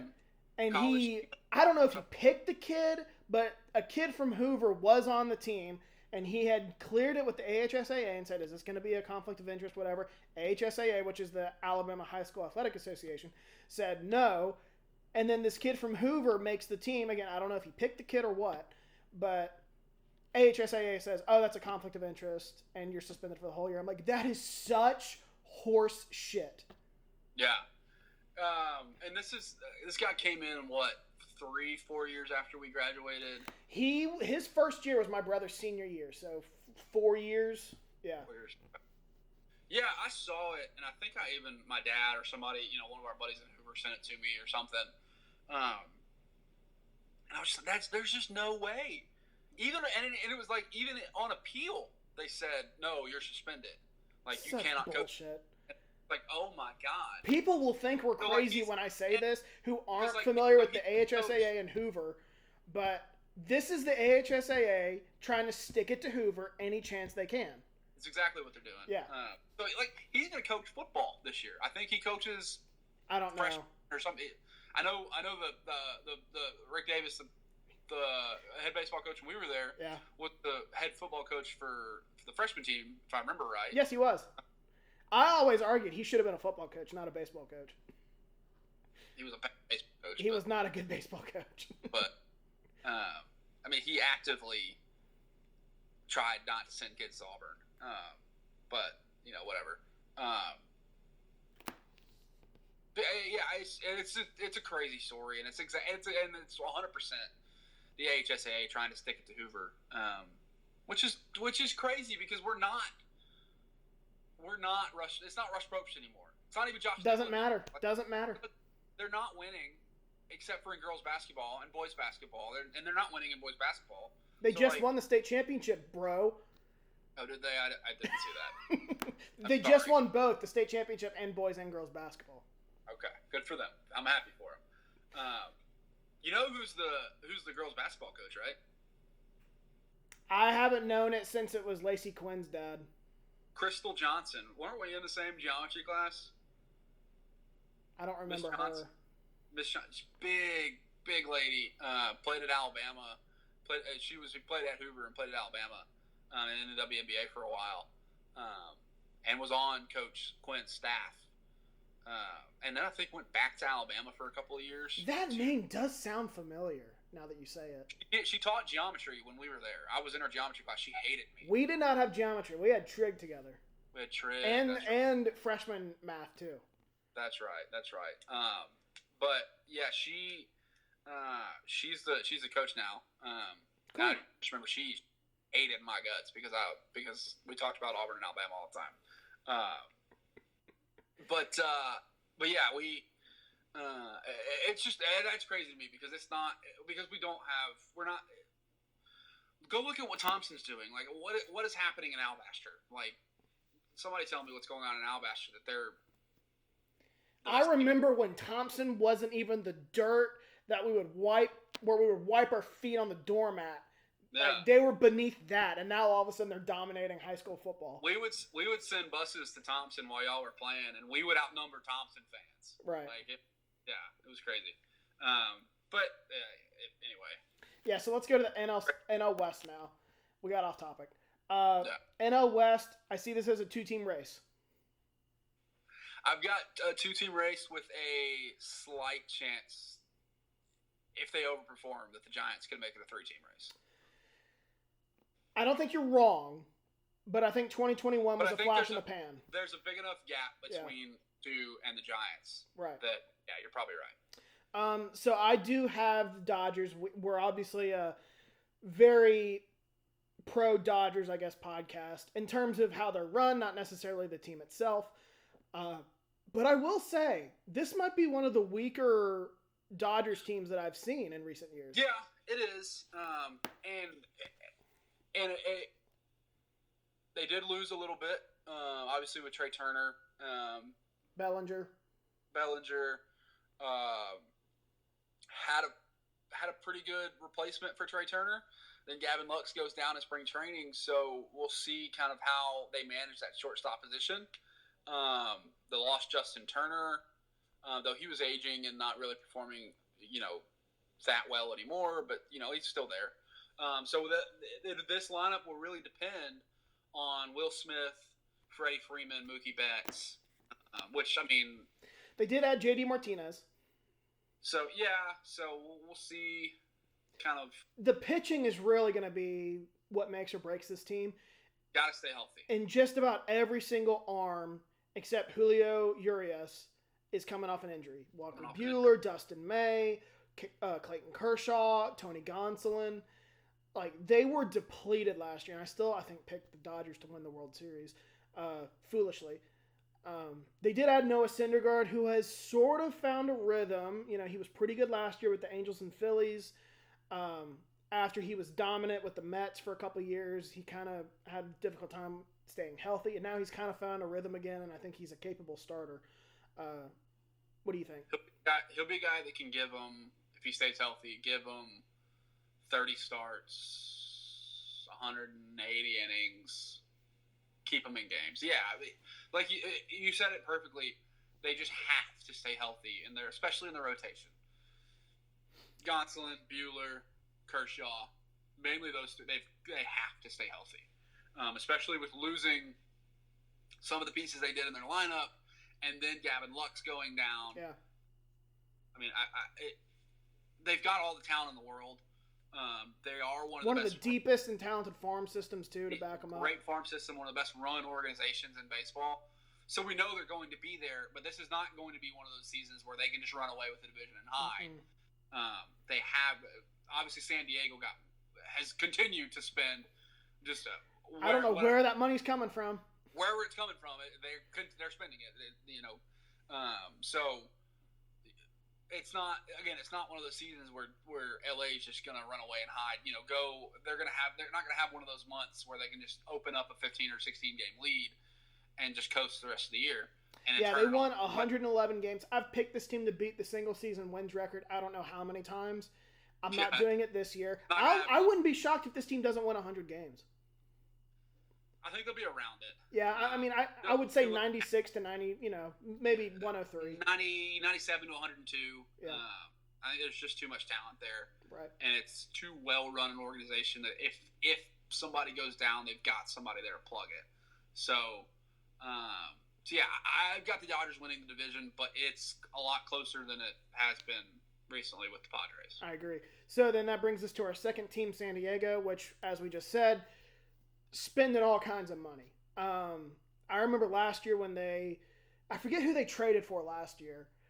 Maybe Yu Darvish and signed a couple guys. And I remember my brother saying, like, is there a team that can be, like, is there a team with more pressure to be good in MLB history than the Padres? Like, they can't keep trading all these assets and spending all this money to finish around 500, which hadn't really happened. They broke out in 2020. Yeah, so at the beginning of the year, they do all this. They off season they trade for Yu Darvish and they get Clevenger and sign him and extend Machado and extend Tatis and do all this stuff, and then trade deadline they go and trade for Juan Soto. Yeah, and their entire farm system is in Washington now. Mackenzie Gore is going to be the next Steven Strasburg. Like he's going to be that good in like 3 years. But yeah, I mean, it's littered with $300 million contracts in this lineup. Now they're top 5 and added Xander Bogaerts, which was about a $300 million contract. They're top 5 hitters in their lineup are $300 million contracts. I mean, it's insane. They got rid of a contract for a $30 million a year contract, and they released him last year. But to hell with you, Eric Hosmer. You stink. Go elsewhere. Where is he now? Who cares? He sucks. He signed with the Red Sox. I thought he was traded to Boston, but and then. Or was he, traded to Boston? Maybe they kept him? I thought they released him and maybe he signed somewhere else. I don't know. But you're right. He stinks now. Who cares? They have arms. They have arms. Blake Snell, Joe Musgrave, Yu Darvish. Clevenger has left town, though. He's with the White Sox now. So, I mean, they've got all of this talent, and they've got some young guys that can fill in. Hae-Sung Kim is not young anymore, but he's young in his service time in the league. They've got some arms in the bullpen. They're just you're right. They are under so much pressure because of all these moves and everything that has been talked about, and they're setting this up. This is their window. Again, this is kind of like the Phillies that we talked about. This is their window. They have to take advantage. So until I see it, I can't pick them to beat the Dodgers. No, but I flirted with it. And they're a runaway first wild card. Yeah. For me, but an underrated signing that I thought they made when I was doing my research today, and you're gonna love it, is they added Matt Carpenter. I know he's not that good anymore, but he's I think going to be a really good locker room, clubhouse presence. Locker room guy, calming presence, can still hit with power, good pinch hitter. Yeah, I mean, I love Matt Carpenter, and if my wife was down here, she's Matt Carpenter's biggest fan. I don't know what it's the beard. He's a good looking dude. So yeah, I would say he's a good looking dude. He's got that salt and pepper look. I think that women love. Pepper. So yeah, I mean, he's a good and for the kind of roster that they have, those young, the Tatis, the Machado, the Soto not as much, but Tatis and Machado, kind of hot-headed guys, kind of play with a lot of passion, and Soto does too. Carpenter again, like is a bit of a calming presence, can kind of be that veteran leadership in the clubhouse and on the field. With a guy like, I think Will Myers is still there. That I don't know. Yeah, so I mean, I like it. So yeah, I mean, this is one of those, in any other division they're probably winning it. But it's just so hard to pick against the Dodgers because of all that we've seen and know about them that it's tough to not pick them. So so then the next tier I think is probably just the Giants. I could see them being anywhere from, I don't think they'll win the division, but fighting to win the division, or just a little bit below 500. It's kind of hard to get a read on them. they have kind of like the biggest for me, like the biggest target range almost. Like they could win 75 games, they could win 95 games, and I don't think either would really surprise me. I mean, they have good arms. They do lose Rodon, which was a big loss, but they have arms. Lineup isn't great. I mean, Brandon Crawford's probably their best hitter, and he's getting up there in age. You might disagree with me. I don't think Gabe Kapler's a bad manager. I think he's pretty good. I mean, Crawford's up there, but I don't even know who they have anymore. Brandon Belt's gone. He went to Toronto. They re-signed Jock Peterson, I know. Yeah, I've never been a big Jock Peterson guy. No, I know you haven't, but Logan Webb is going to be a good starting pitcher. They have Alex Cobb was another one. I thought they added another guy. Did they get Cobb? Manea, yeah. Manea went to San Francisco. So they almost got Carlos Correa, along with three other teams. Yeah, like most of the major leagues almost got Carlos Correa, but then who knows? For a long time, I thought he was playing with them, but I guess not. I had to tell you that last year. You were like, they got Correa. I'm like, nope. Yeah, that free agency was just so nuts. I just couldn't remember where. Yeah, I mean, again, like they're obviously not in the next tier, which is Colorado and Arizona. Although Arizona's kind of, I was just about to say, kind of on the way up, but out of nowhere too. I flirted with Zach Gallen for Cy Young, by the way. Watch him this year. Yeah. Watch Zach Gallen, see what he can do. We'll get to that next, but yeah. Yeah, but I think they're in that tier by themselves. Like I said, it wouldn't surprise me if they win anywhere from 75 to 90 games. Like, just who knows? But they're not going to beat Los Angeles and San Diego. They're not going to be as bad as Arizona and Colorado.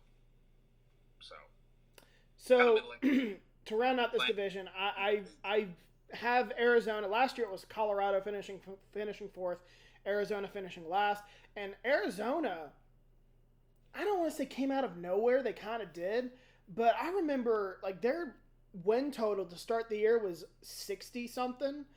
And, they won 74, which might not surprise, like that's not going to raise eyebrows with people. It did with me. There was at one point in the year, they were one of the hottest teams in baseball. They were 5 games below 500. And it looked like are they going to get one of the are they going to really compete for one of the wild card spots?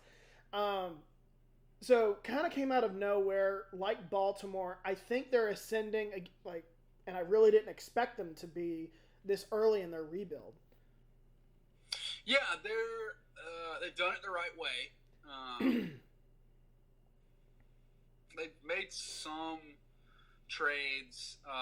They traded their top catching prospect to the Blue Jays, but they got a lot in return. They've done it the right way in the sense of doing a little bit of both, but mainly focusing on drafting and developing.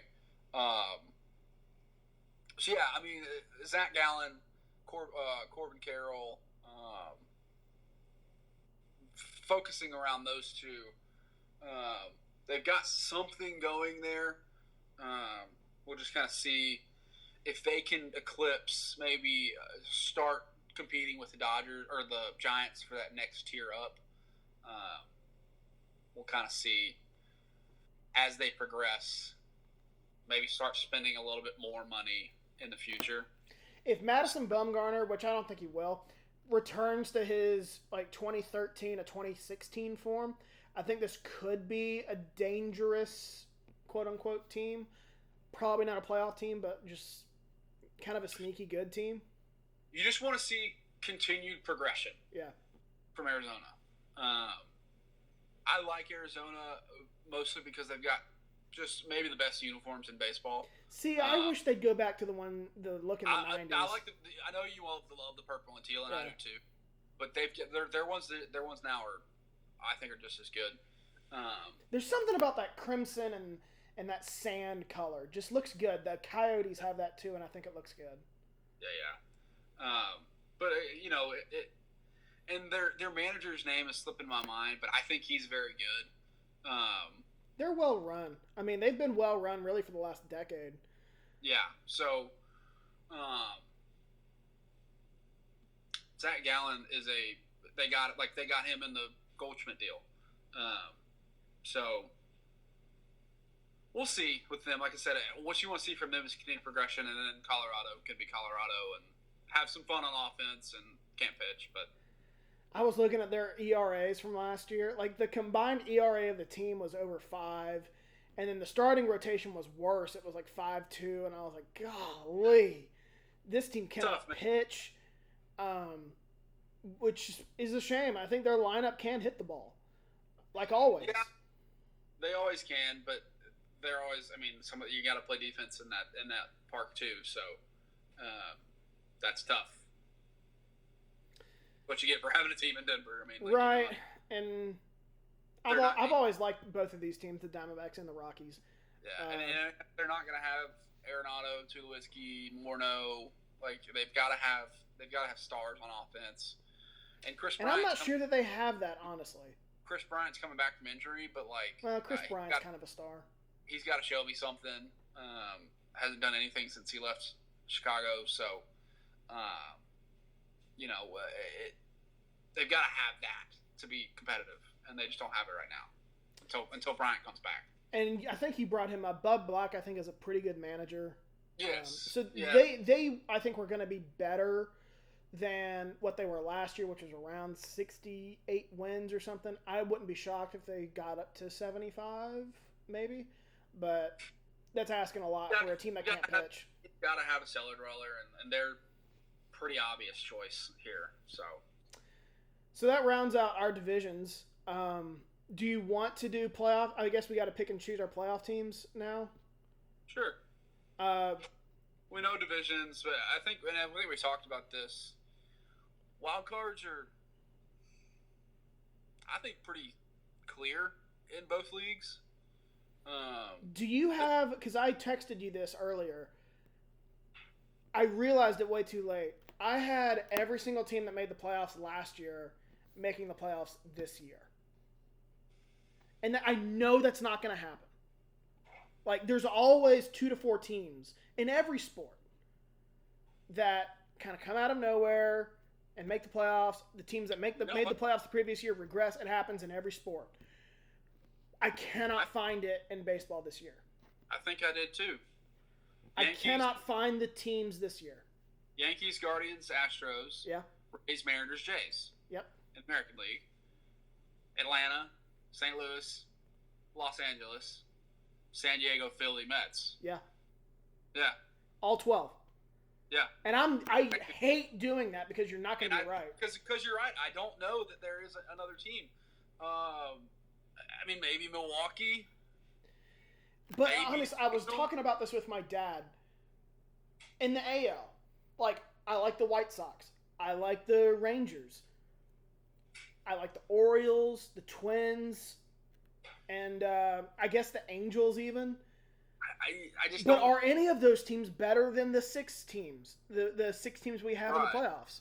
No, I don't think so. White Sox maybe just because of their talent, but yeah, but like, no, I don't think so. And I think you can say the same thing in the National League. Like, yeah, you like Milwaukee. I like the Brewers, the Cubs. I like Cubs, maybe. Yeah. Like, maybe the Giants, they put it all together. The Marlins, if they surprise some people. Like, but other than that, are they better than the Padres, the Phillies, and the Mets? No. Like, on paper, those are the 12 best teams in Major League Baseball. And I hate doing that. And somehow I love thinking outside the box and picking teams to regress and picking teams to progress and teams that could sneak into the playoffs. And all of my predictions, I cannot find it this year. Right, yeah. For the good of the game, hopefully it does happen. Right. Hopefully the Orioles sneak in, or the Marlins surprise some people, or the Diamondbacks make a run, get hot and stay hot. Stay healthy, all that. The Rangers, everything comes together, and they make a push, and they make the playoffs. But if you're looking at it just on paper, I mean, those are, like I said, those are the 12 best teams, and we're trying to be right here. That's the best chance we got of being right. So it sucks, but that's the way it is. I don't think I can change it though. At least we picked Shohei Ohtani and Mike Trout to win MVP, right? It's just tough. I mean, this rarely ever happens. There's always a team. Yeah. And I can't find them. Like, there's just that much of a drop off, I think, between the teams that were really good last year and the other teams in the league. Between playoff caliber teams and like playoff hopeful teams, I think there's enough of a drop off where it's going to be the same teams from last year because none of the playoff teams from last year regressed. No, not really. Well, the Mets regressed the most, I guess. In a big enough way to not be playoff caliber again. But they still, added Verlander and a couple other guys, but it wasn't enough. I don't think to justify picking the Brewers or the Cubs or the Giants or the Marlins to make the playoffs. No, I don't think so either.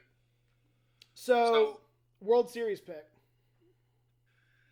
My World Series pick is... Give the representatives first.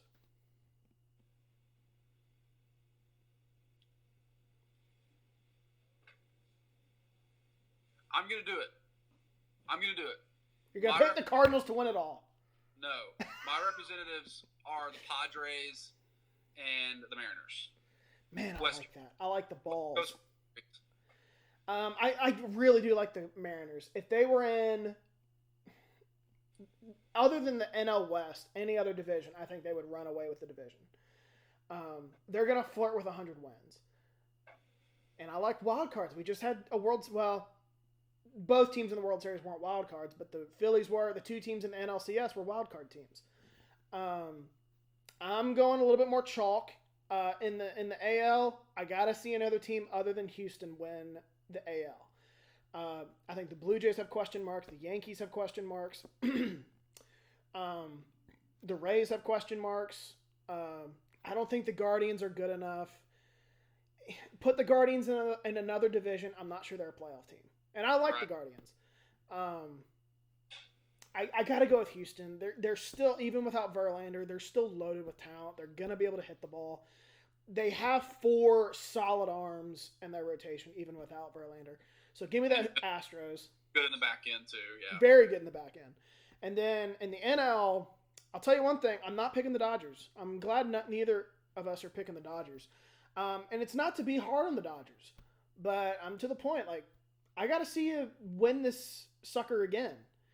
I'm not just going to keep picking you to win the World Series just because of the talent you have. And I said this last year. We were going to know a lot about the Dodgers going into 2022 about whether or not if they were going to get back to being a World Series champion based on that year. And they didn't. Now it's been 3 years since their last World Series. And now you're getting to the point of, is it going to happen again? So the team I'm going to pick is the Atlanta Braves. Braves, yeah. They've got too much talent. And, like I've said this whole time, get to the playoffs and see what happens. Any team that makes the playoff in the major leagues can win the World Series. I firmly believe that, which is not the case and we've talked about this a lot of times. That's not the case in the NBA, in the NFL, really in the NHL. Like, I think basically every Definitely year, not the NBA. No, for sure. That's the biggest case of not every team that makes playoffs can win. But I'm such a firm believer, and if you make the playoffs, you can win the World Series. Get hot at the right time. Not always. The most talented team rarely wins the World Series. Sometimes they do, but it's all about who's playing the best baseball in October. So, sure, Atlanta can win the World Series. Sure, the Astros can win the World Series. Sure, the Padres can win. The Mariners, the Cardinals. Any of these teams can win the World Series because they have the talent to do it. It's all about who's playing the best in October. So, and we saw that last year. The Phillies were not the most talented team in the National League, in the National League East. I mean, they were not. They were playing the best baseball when it mattered the most. They made the World Series. Came within 2 games of winning it. So which team wins the World Series? Did you say that already? I got the Padres winning. Padres? I like that pick. Seattle, though, as much as I like them, when was the last time they won a playoff series? Yeah, they gotta win a playoff series. I don't think ever. I want them to win a playoff series, and then I'll pick them to win the World Series. I do. That's another team I've always really liked is the. I almost said Seahawks, the Mariners. Another good set of uniforms for. I do. I like their look. I like their old school, like the Griffey year looks. I like the Ichiro year looks. I like these newer ones. They're the good. Team that I never really. It's not that I didn't care for. I was indifferent toward until they changed their uniforms in the last couple of years, and it's the team you have winning it all, the Padres. I'm now like, I've always liked the Padres. I just love that brown and yellow look, even though with their uniforms, I'm the opposite. I loved, of course, it's the burnt orange and navy blue, the pinstripes, like the Tony Gwynn era, Kevin Brown, that team, that 98 team that went to the World Series, and lost to the first year the Yankees won that three-peat. Those pinstripe, orange and blue, the Padres across it. I love those. I don't love the brown and kind of mustard yellow that they got going now, but they got the best mascot too. I mean the Friar. The Friar's just funny. Yeah. I mean it's a funny. It's just a monkey. I remember. So the team I got picking, I've picked to win it all, is the Braves. Don't like picking defending champs, especially in baseball, but the Astros certainly could do it. So I'm going a little off the radar, barely, and picking the Braves. A little off the radar. Off the radar. The 2021 World Series champion. Well, the Braves aren't. Probably the third or fourth best odds to win the World Series. Probably there, yeah. Somewhere in there. Anyway, what were we talking about? Uniforms. Oh, I remember being a kid and asking my dad. I had this, maybe baseball. I don't remember. It was something with every single Major League Baseball team logo. And I remember looking at it, and I asked my dad, what's a Padre? And my dad was kind of like, it's a father. And I was like, that's a dumb name. It's a dumb name for a team. And then, obviously getting older, I realized that it's, referring to friars and fathers, Catholicism. Yeah, and like the Southern California, the missions that popped up when the Spanish settled, like it makes sense, but like, yeah, when you're young, it's just like, what's a pod? Like fathers. The Why not dads? just call them the fathers then? Yeah. Very weird. So that'll do it for our baseball preview. Cut it in around 2 hours, which is pretty good for us usually. Good. Yeah, that's good for us. Do we have anything else to talk about? No, because we got into some World Baseball Classic talk. We did a little bit. I wanted to touch up on that more, but yeah, is what it is. Is what it is. No, I think it's baseball season, man. I'm excited. Like I told you, Sarah and I bought what's called the Budweiser season pass. So we get tickets to every home game. It's a standing room only ticket, so it just gets you in the door. St. Louis does good about these kind of places where you can sit and watch the game that aren't a ticketed seat. Bars and restaurants and stuff like that, concourses, walkways, and the boys are free until they're 3, so don't have to buy them a ticket. So $35 a month, go to as many games as we want. That's really not that bad. And and we're close enough. I was still thinking you were in Arkansas, and I was like, that's not a bad deal, but you can only go so many times. I forgot you moved to St. Louis. Yeah, so, and like I told you, we both work downtown. I work 3 blocks from the stadium. Sarah works, if we go from the corner of her parking lot, she works across the street from the stadium. So, wow. I mean, we can walk there from both of our offices and get free parking. So,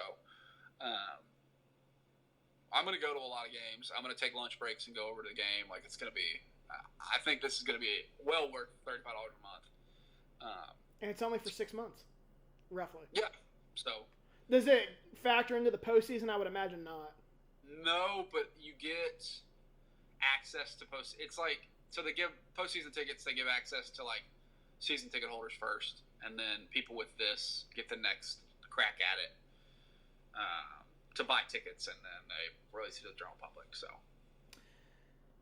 well, that's cool. I told you that today I will be in attendance at Fenway Park this weekend. I'm really looking forward to that. That's number one on my baseball bucket list is Fenway Park. So, I'm a huge, I'm not the biggest baseball fan, but I love going to ballparks. I think baseball is the best sport to take in live. It's definitely not football.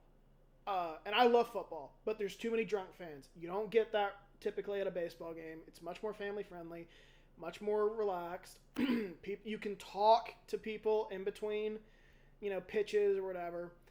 Not very loud. And so, yeah, I love going to ballparks. I believe I've counted up to 8 that I've been to. And Fenway will be 9 or 10. I think it's 9. I've been to. I don't count the ballpark. I count seeing the team in the ballpark, regardless of the ballpark. Right. So I've been to Turner Field. I haven't been to the Truist Park, but I still count as seeing Atlanta in Atlanta at Turner Field. So I've been to not Miami. I've been to Turner. I've been to Cincinnati. I've been to Pittsburgh, Milwaukee. Houston now. I've been to both Rangers ballparks. Arizona. There's another one that I'm missing. Now I'm not sure. I thought the number was 8, but maybe it's not. I may have you beat. I'm sure you do. I've got Wrigley. No, New York Mets. Yeah. So Mets, 8. Okay. Fenway will be 9. I've got Wrigley, Busch. Wrigley's up there too. I got to go to Wrigley. I've been to 2 Busch stadiums. I have been to Petco in San Diego. Houston. I've been to Houston. When did you go to Houston? I was in middle school or high school. It was like a church. Okay, so it was relatively new. I went this past summer, and it takes a lot for me to say this because I feel like every ballpark is pretty nice. I thought that ballpark was the worst ballpark I've ever been to. See, well, I've been to Tampa, so yeah, I haven't been Tampa. There. Tampa was bad. Well, Minute Maid. It smelled bad. I could smell the bathrooms on the concourse, and it looked dirty. And I remember saying to my dad, because he went with me, I was like, "This might be the worst ballpark I've been to." Yeah. And he agreed with me. Yeah. Now the seating, and that area of the stadium where you can see the seating and all that in the field, that's nice. The concourse is a disaster in Houston. Yeah. That's Tropicana Field for me. It's just it's a dump. But I've done. Can we get them a new stadium, please? I want to talk about the A's. Let's get the Rays. The Rays need one too. That's not Montreal. A good baseball team, yeah. I've done the new Nats Park. I've done Camden Yards. I've been outside Camden Yards. I have not been inside Camden Yards. Both of the Atlanta stadiums.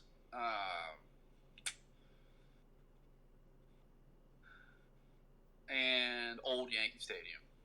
That's cool. Yeah, I got to get to Wrigley. I want San Francisco is my next one. I want to do San Francisco. Why? I've heard it's a great ballpark. The city sucks, I know, but I've heard it's a great ballpark. Don't get me wrong. LA, I want to visit LA one day, and I wouldn't mind going to Dodger Stadium, but LA sucks too. I haven't been to a game. I went out to Chavez Ravine, and it's a dump. What? I've been to Dodger Stadium. I didn't go to a game, but I drove over there while I was out for the national championship game. Peace. It's a piece of shit. Okay. And it takes forever to get there. There wasn't even a game. It took me forever to get there. It was in January. Well, that's just LA traffic. Get over yourself, LA. Yeah. Petco obviously was really, really nice. But that looks like a really nice ballpark. It's relatively new, I believe. It is, yeah. The best backdrop, in my opinion, is from what I've seen, is Pittsburgh. Yeah. Like, just no other ballpark beats that backdrop. St. Louis has a good one. Biased a little bit there, but with the arch in right center, the scoreboard looks very nice. They kind of did away with it. They've put some stuff across the street in what they call Ballpark Village, and some apartments and restaurants and stuff over there. But it's not. I like it. Atlanta sucks. It's just a bunch of the interstate runs like basically through right field. But yeah, I mean, Fenway sounds. I've got a buddy that was in my wedding, and I was just in his in February. He's a huge Boston sports fan, Red Sox, Pats, Bruins, Celtics, the whole nine. And he goes up there once a year. To either, he goes to a Pats game or a Bruins game or a Red Sox or Celtics or whatever. Yeah, this started. But he goes to Fenway a good bit, and I want to go with him once. This started back in Christmas. My brother and his now fiance, who I mentioned it to y'all, is a Auburn Tiger alum, so they're going to be making good Auburn babies. Good for him. Because I honestly, and I'm not sure I will either. I'm not sure my brother's going to push WVU on them. Yeah, I don't want to. I said that to my mom. We were walking through a department store around Christmas, and she pointed out something like for a kid in Auburn that she was like, "Oh, that's really cute," and I was like, And she was like, "You better get used to, if she's going to stick around, you better get used to Auburn clothes." And I was like, "Yeah." I was like, and honestly, it might be a better life. Yeah, especially because where are they going to live? Huntsville. Huntsville, yeah. That's where she's from, so I would imagine they're going to stay there. That's an Auburn town, man, and like my best man at my wedding, he lives in Decatur, so that's an Auburn town, man. But back to what I was saying, they were talking about planning a trip to Boston, and I've always wanted to go to Boston, so I thought that was really cool. And they told my dad was like, "Well, let's just all go." And my brother and his now fiance have dropped out. They have other stuff going on. They got a wedding to plan, which they dropped out a while ago. So my dad he was like, "What do you want to see?" And I was like, "Well, if we can, Fenway would be really cool." And he said, "Okay, between this," and I'm a Celtics and Bruins fan. He said, "Between the Celtics and the Bruins, which do you want to see more?" I was like, "Well, obviously the Bruins, because they're having a sensational year. And this is like the last run, I think, with this core." And he said, "Well, how about the Celtics?" And I said, "That's totally fine. I don't care." And he told me, he was like, "I tried hard to get Bruins tickets, but they're outrageously expensive." I was like, "How much?" And he said about $300 a pop. I was like, "Good Lord!" And hockey, for whatever reason, they're just hockey tickets in general are super expensive. The Blues, I don't get that. And I was looking at, my parents are going to be here. I told you my parents are going to be here next week. They're coming for like Easter and just like to see the boys. And I was looking at me and Dad can go to a hockey game because the Cardinals aren't going to be in town. And it was like $70 a pop for like upper level tickets, and the Blues suck. That's not that bad. I mean, yeah, I got lower level seats one time in Pittsburgh for maybe $200. I don't remember, but it was pretty cheap. But yeah, so unfortunately, not going to see the Bruins. And he has said, he's like, "I wish I could get, could have got Bruins tickets." I'm like, Fenway and the Celtics is not a bad haul. Yeah, that's not a bad. Yeah, that's not a bad second choice. No. Especially like opening weekend for Fenway. Yeah, I didn't even think about that. Yeah. Place is gonna be nuts. Playing Baltimore. I'm excited. Sure. All right, my man. That's cool. It is 10:09. I'm gonna let you go. We've been at this for a little over 2 hours. I want to stop this now before we go on for another 3 hours. Yeah, probably smart.